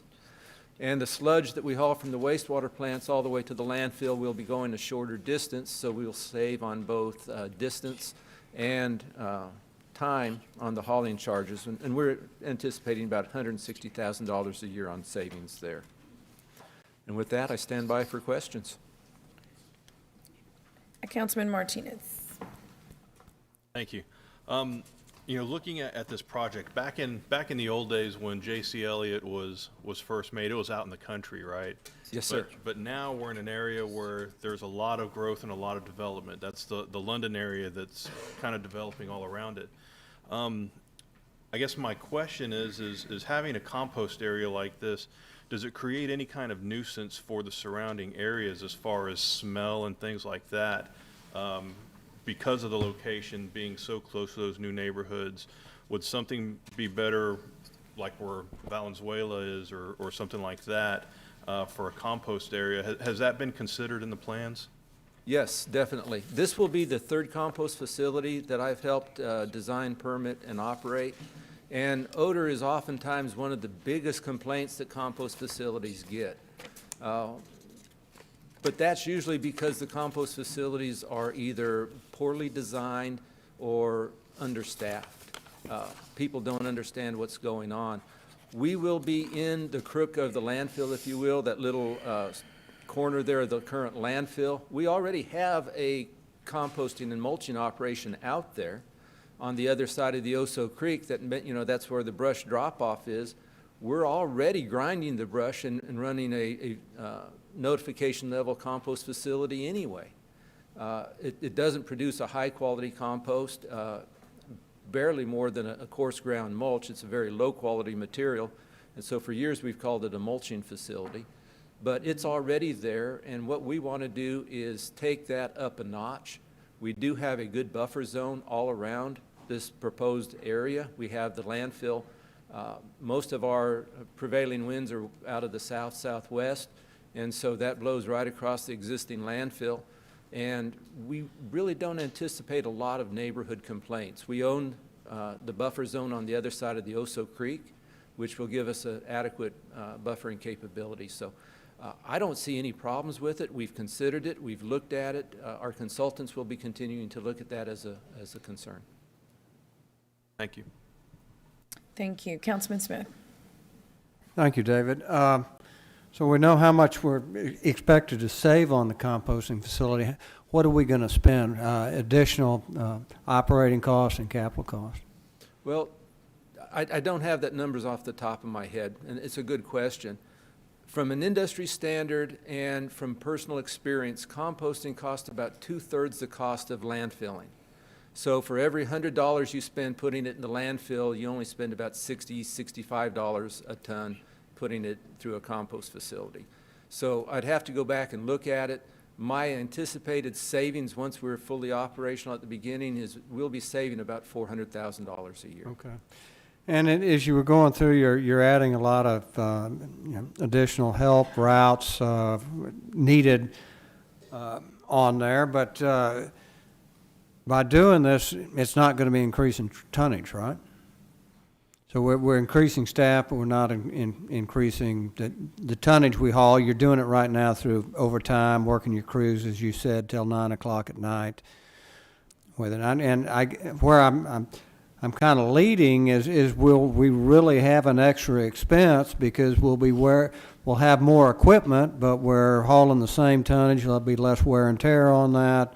We'll have more help, but kind of like with the fire department, that you'll have less OT. So you'll see by bringing your operations more in line with what the tonnage you're hiring, even though you have more equipment and more manpower, FTEs, you'll have, it shouldn't add to your total hours, should it? I think you've hit it right smack dab on the head. And in addition, we'll probably have a more efficient operation because my guys, when they're running tired, they don't run efficiently. Mm-hmm. They also don't run safely all the time, so we should be able to reduce accidents and injuries and have a more efficient operation. So running overtime, once you pass a certain tipping point, is a very expensive operational practice, and we will be reducing overtime, and that's one of our goals. Over the last couple of years for the entire department, we've dropped our overtime cost by about $200,000. And so we're looking at overtime, trying to reduce it, and this is just a method to further reduce that overtime. Okay, so you have a 7% increase in your budget, but as we get into actuals and you're able to implement that, your expenses may not rise to what you budgeted? That's correct. Yeah. Okay. Thanks, Devin. And thanks, and I really, gosh, I can't tell you how swell it is to hear about the crew to go out there rather than ad hoc picking it up, and the broken window theory that we've got to make this community shine, and it's all of us, but the city's such an integral part, and your department in doing that with it. Thank you, sir. Yeah. Keep up the good work. Thank you, David. Councilman Hernandez. Thank you, Mayor. Actually, keeping in line with what Councilman Smith was talking about, I was kind of, I looked at your overtime specifically, and you still have very high budgeted overtime. For your sludge haulers, you have 25% overtime budgeted. For refuse collection, you have 14.8% overtime budgeted. For recycling collection, you have 17.25% budgeted, and even at J.C. Elliott Transfer Station, you have 12.5% budgeted, and you have two other organizations that are above 10%.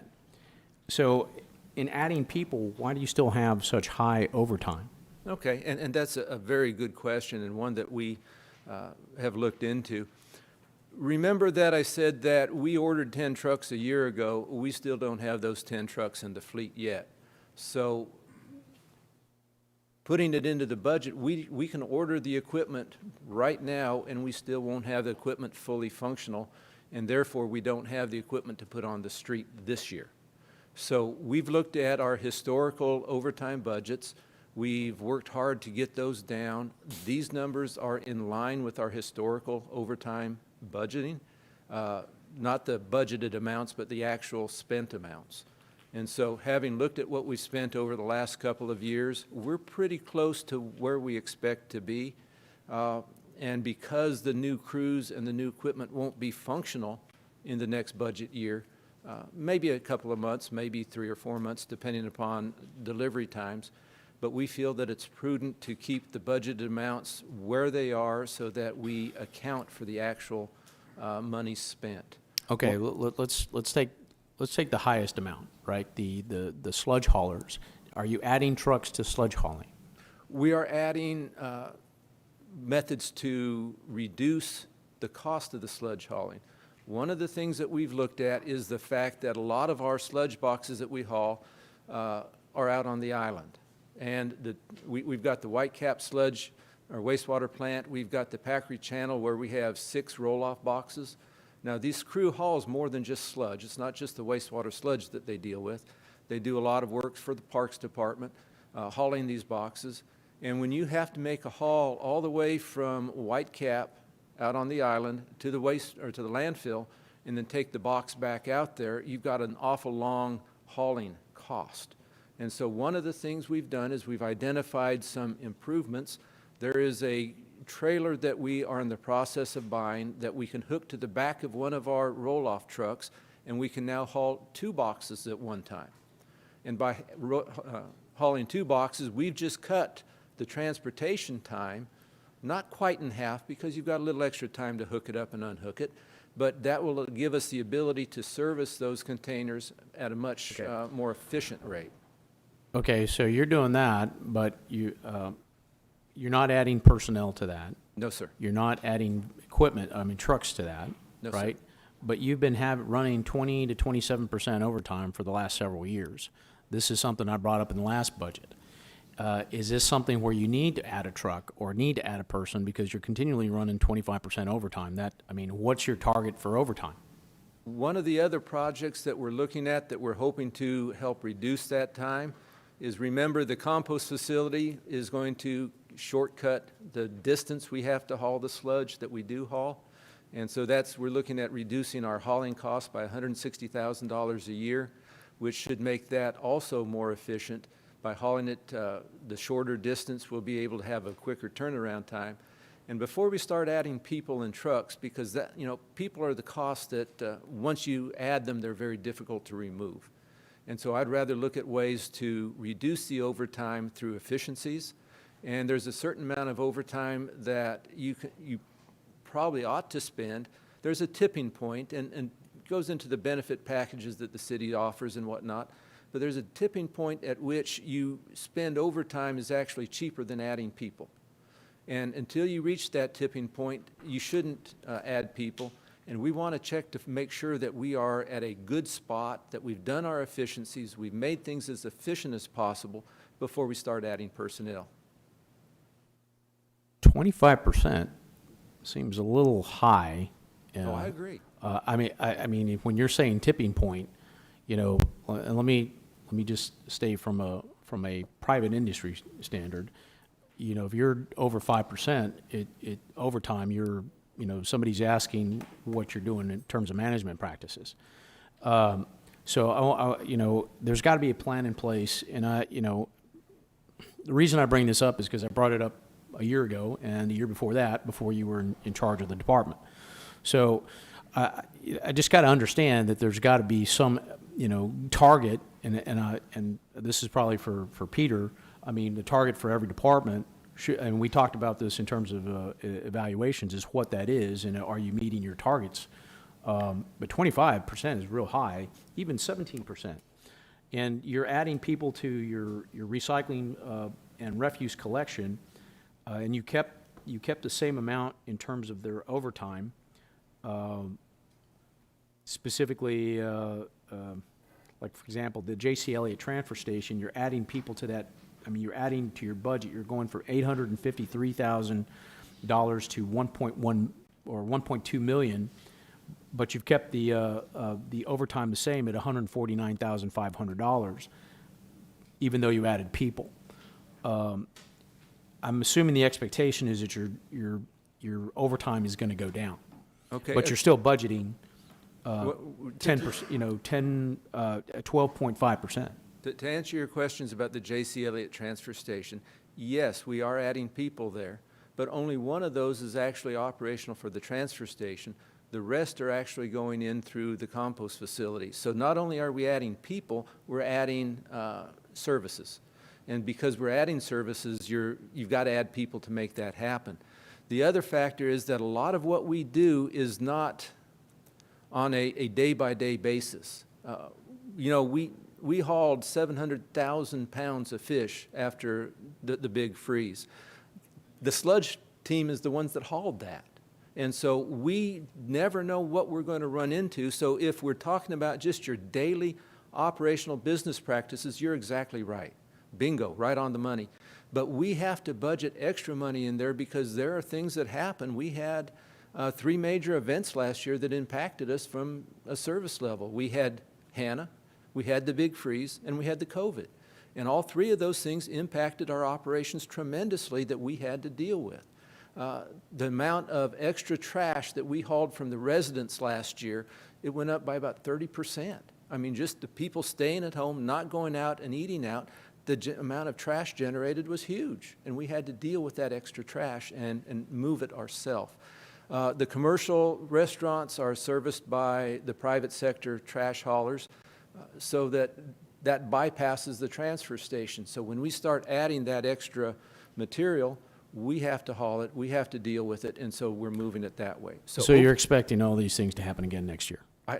I don't know what's going to happen next year. NOAA's saying that we're going to have a higher than normal hurricane season, but the overtime falls into 2 categories. One is our normal operations that we have to operate, and the other is the abnormal, the above normal, the hurricanes, if you will.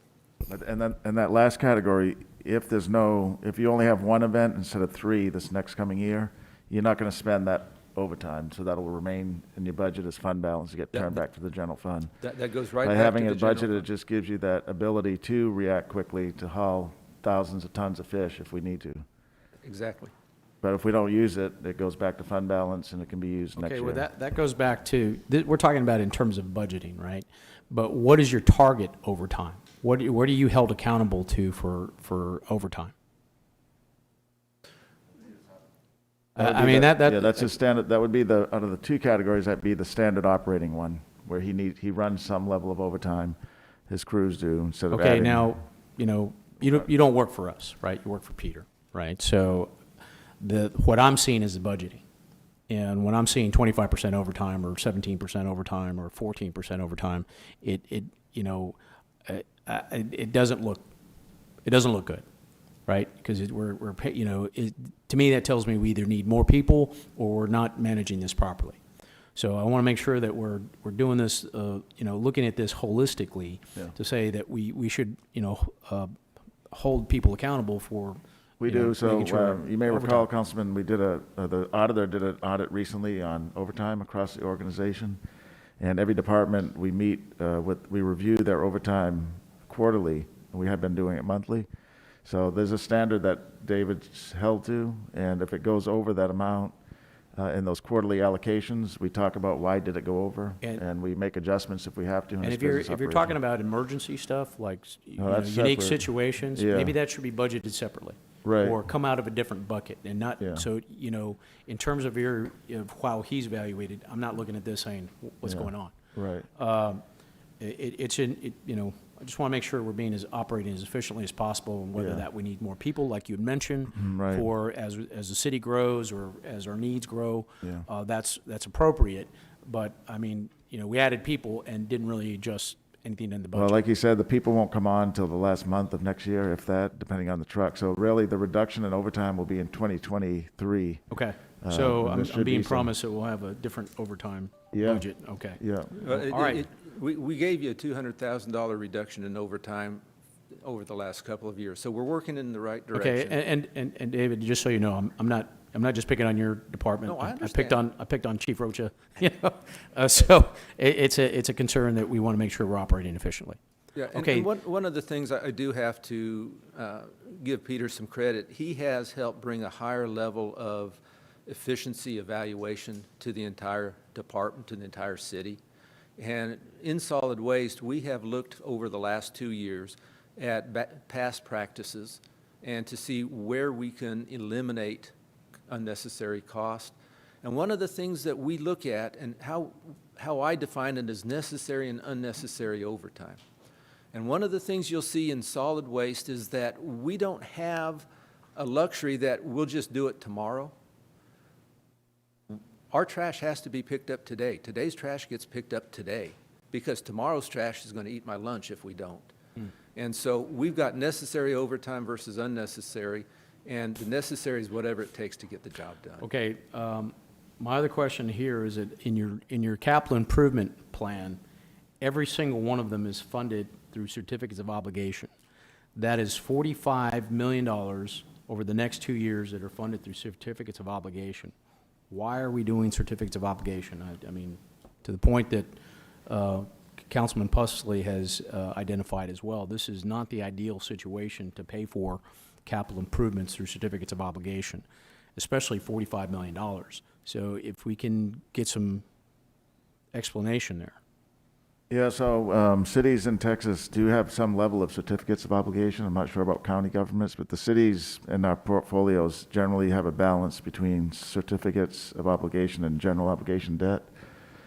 Something like this, the solid waste operations, these are good candidates for certificates of obligation because it's something the voter doesn't really see or feel they gain from by doing, but we need them as necessary business operational facilities to run the business, right? Well, what did we do in the past? Nothing. That's why we're in a big deficit, you know? What did we do in the past? I mean, if you look at any one of our solid waste buildings, these guys have fallen through the floors, literally, at the well, I mean, transfer this station. is the issue with having solid waste in the general fund, right? Well, you could break it out as an enterprise fund. It'd be If it a was an similar- enterprise fund, it would be under a utility bond or a revenue bond, right? No, it would be a general obligation utility-backed debt. It wouldn't be issued like a. We'd still probably have to back it by the property tax rate because otherwise you pay a higher interest rate. But I think that's I'm glad you asked that question because the city I don't think has done too much in the area and. Well, can you give us a history of that? I mean, because I don't recall doing certificates of obligation, but I mean, we haven't built anything. I mean, how did we build Cefe Venezuela? Probably was it a general obligation bond? No, Constance might know. Okay, we'll have to research that Okay, one. But give us some idea because I'm a little uncomfortable doing the certificates of obligation to this magnitude. So if you can give us some more, background into this as to how we can fund this. Okay. And what we've done in the past, because that's a little, it's uncomfortable, Yes, right? sir. We're borrowing money without, anyway, you understand where I'm at. Yes, we Thank do. you. Yes, sir. I appreciate it. Great. Councilman Pusley? Yes, thank you, Mayor. David, just real quickly, and I made notes here and I lost my place, I'm sorry. Is there only one company in the United States that makes garbage trucks? I mean, what was he? I mean, No, what's the hang up there? Or maybe I need to look at a new business, yeah. Well, there's some issues out there right now, and there are multiple trucks, multiple bodies. We buy the cab and chassis from one manufacturer. We buy the bodies from a different manufacturer. It's just the way the business works. But throughout the supply chain with COVID right now, and I don't care what type of equipment you're buying, there's a very long time lag. The grinder that we ordered was supposed to be here in July. We're now told won't be here till January. They've got 5 grinders constructed. They just can't get the pieces to finish them out. And so there's a huge supply chain issue. Trying to buy trucks, for instance, right now, it's difficult to buy any kind of a truck, whether it's a pickup truck or bigger, because of the COVID supply chain. So it's just a temporary issue. I haven't had these time delays in the past. I expect that they will go away at some point, but I hate to plan something and say it'll be here in 3 months and have it not show up for 6, and then be asked, well, you said it'd be here in 3 months, why is it not here? So we plan for the worst, we hope for the best. Okay, are you fully staffed currently? No, sir. What's your staffing? Last time I looked at it, I had about a 15 to 20% vacancy rate. Okay. But it changes daily.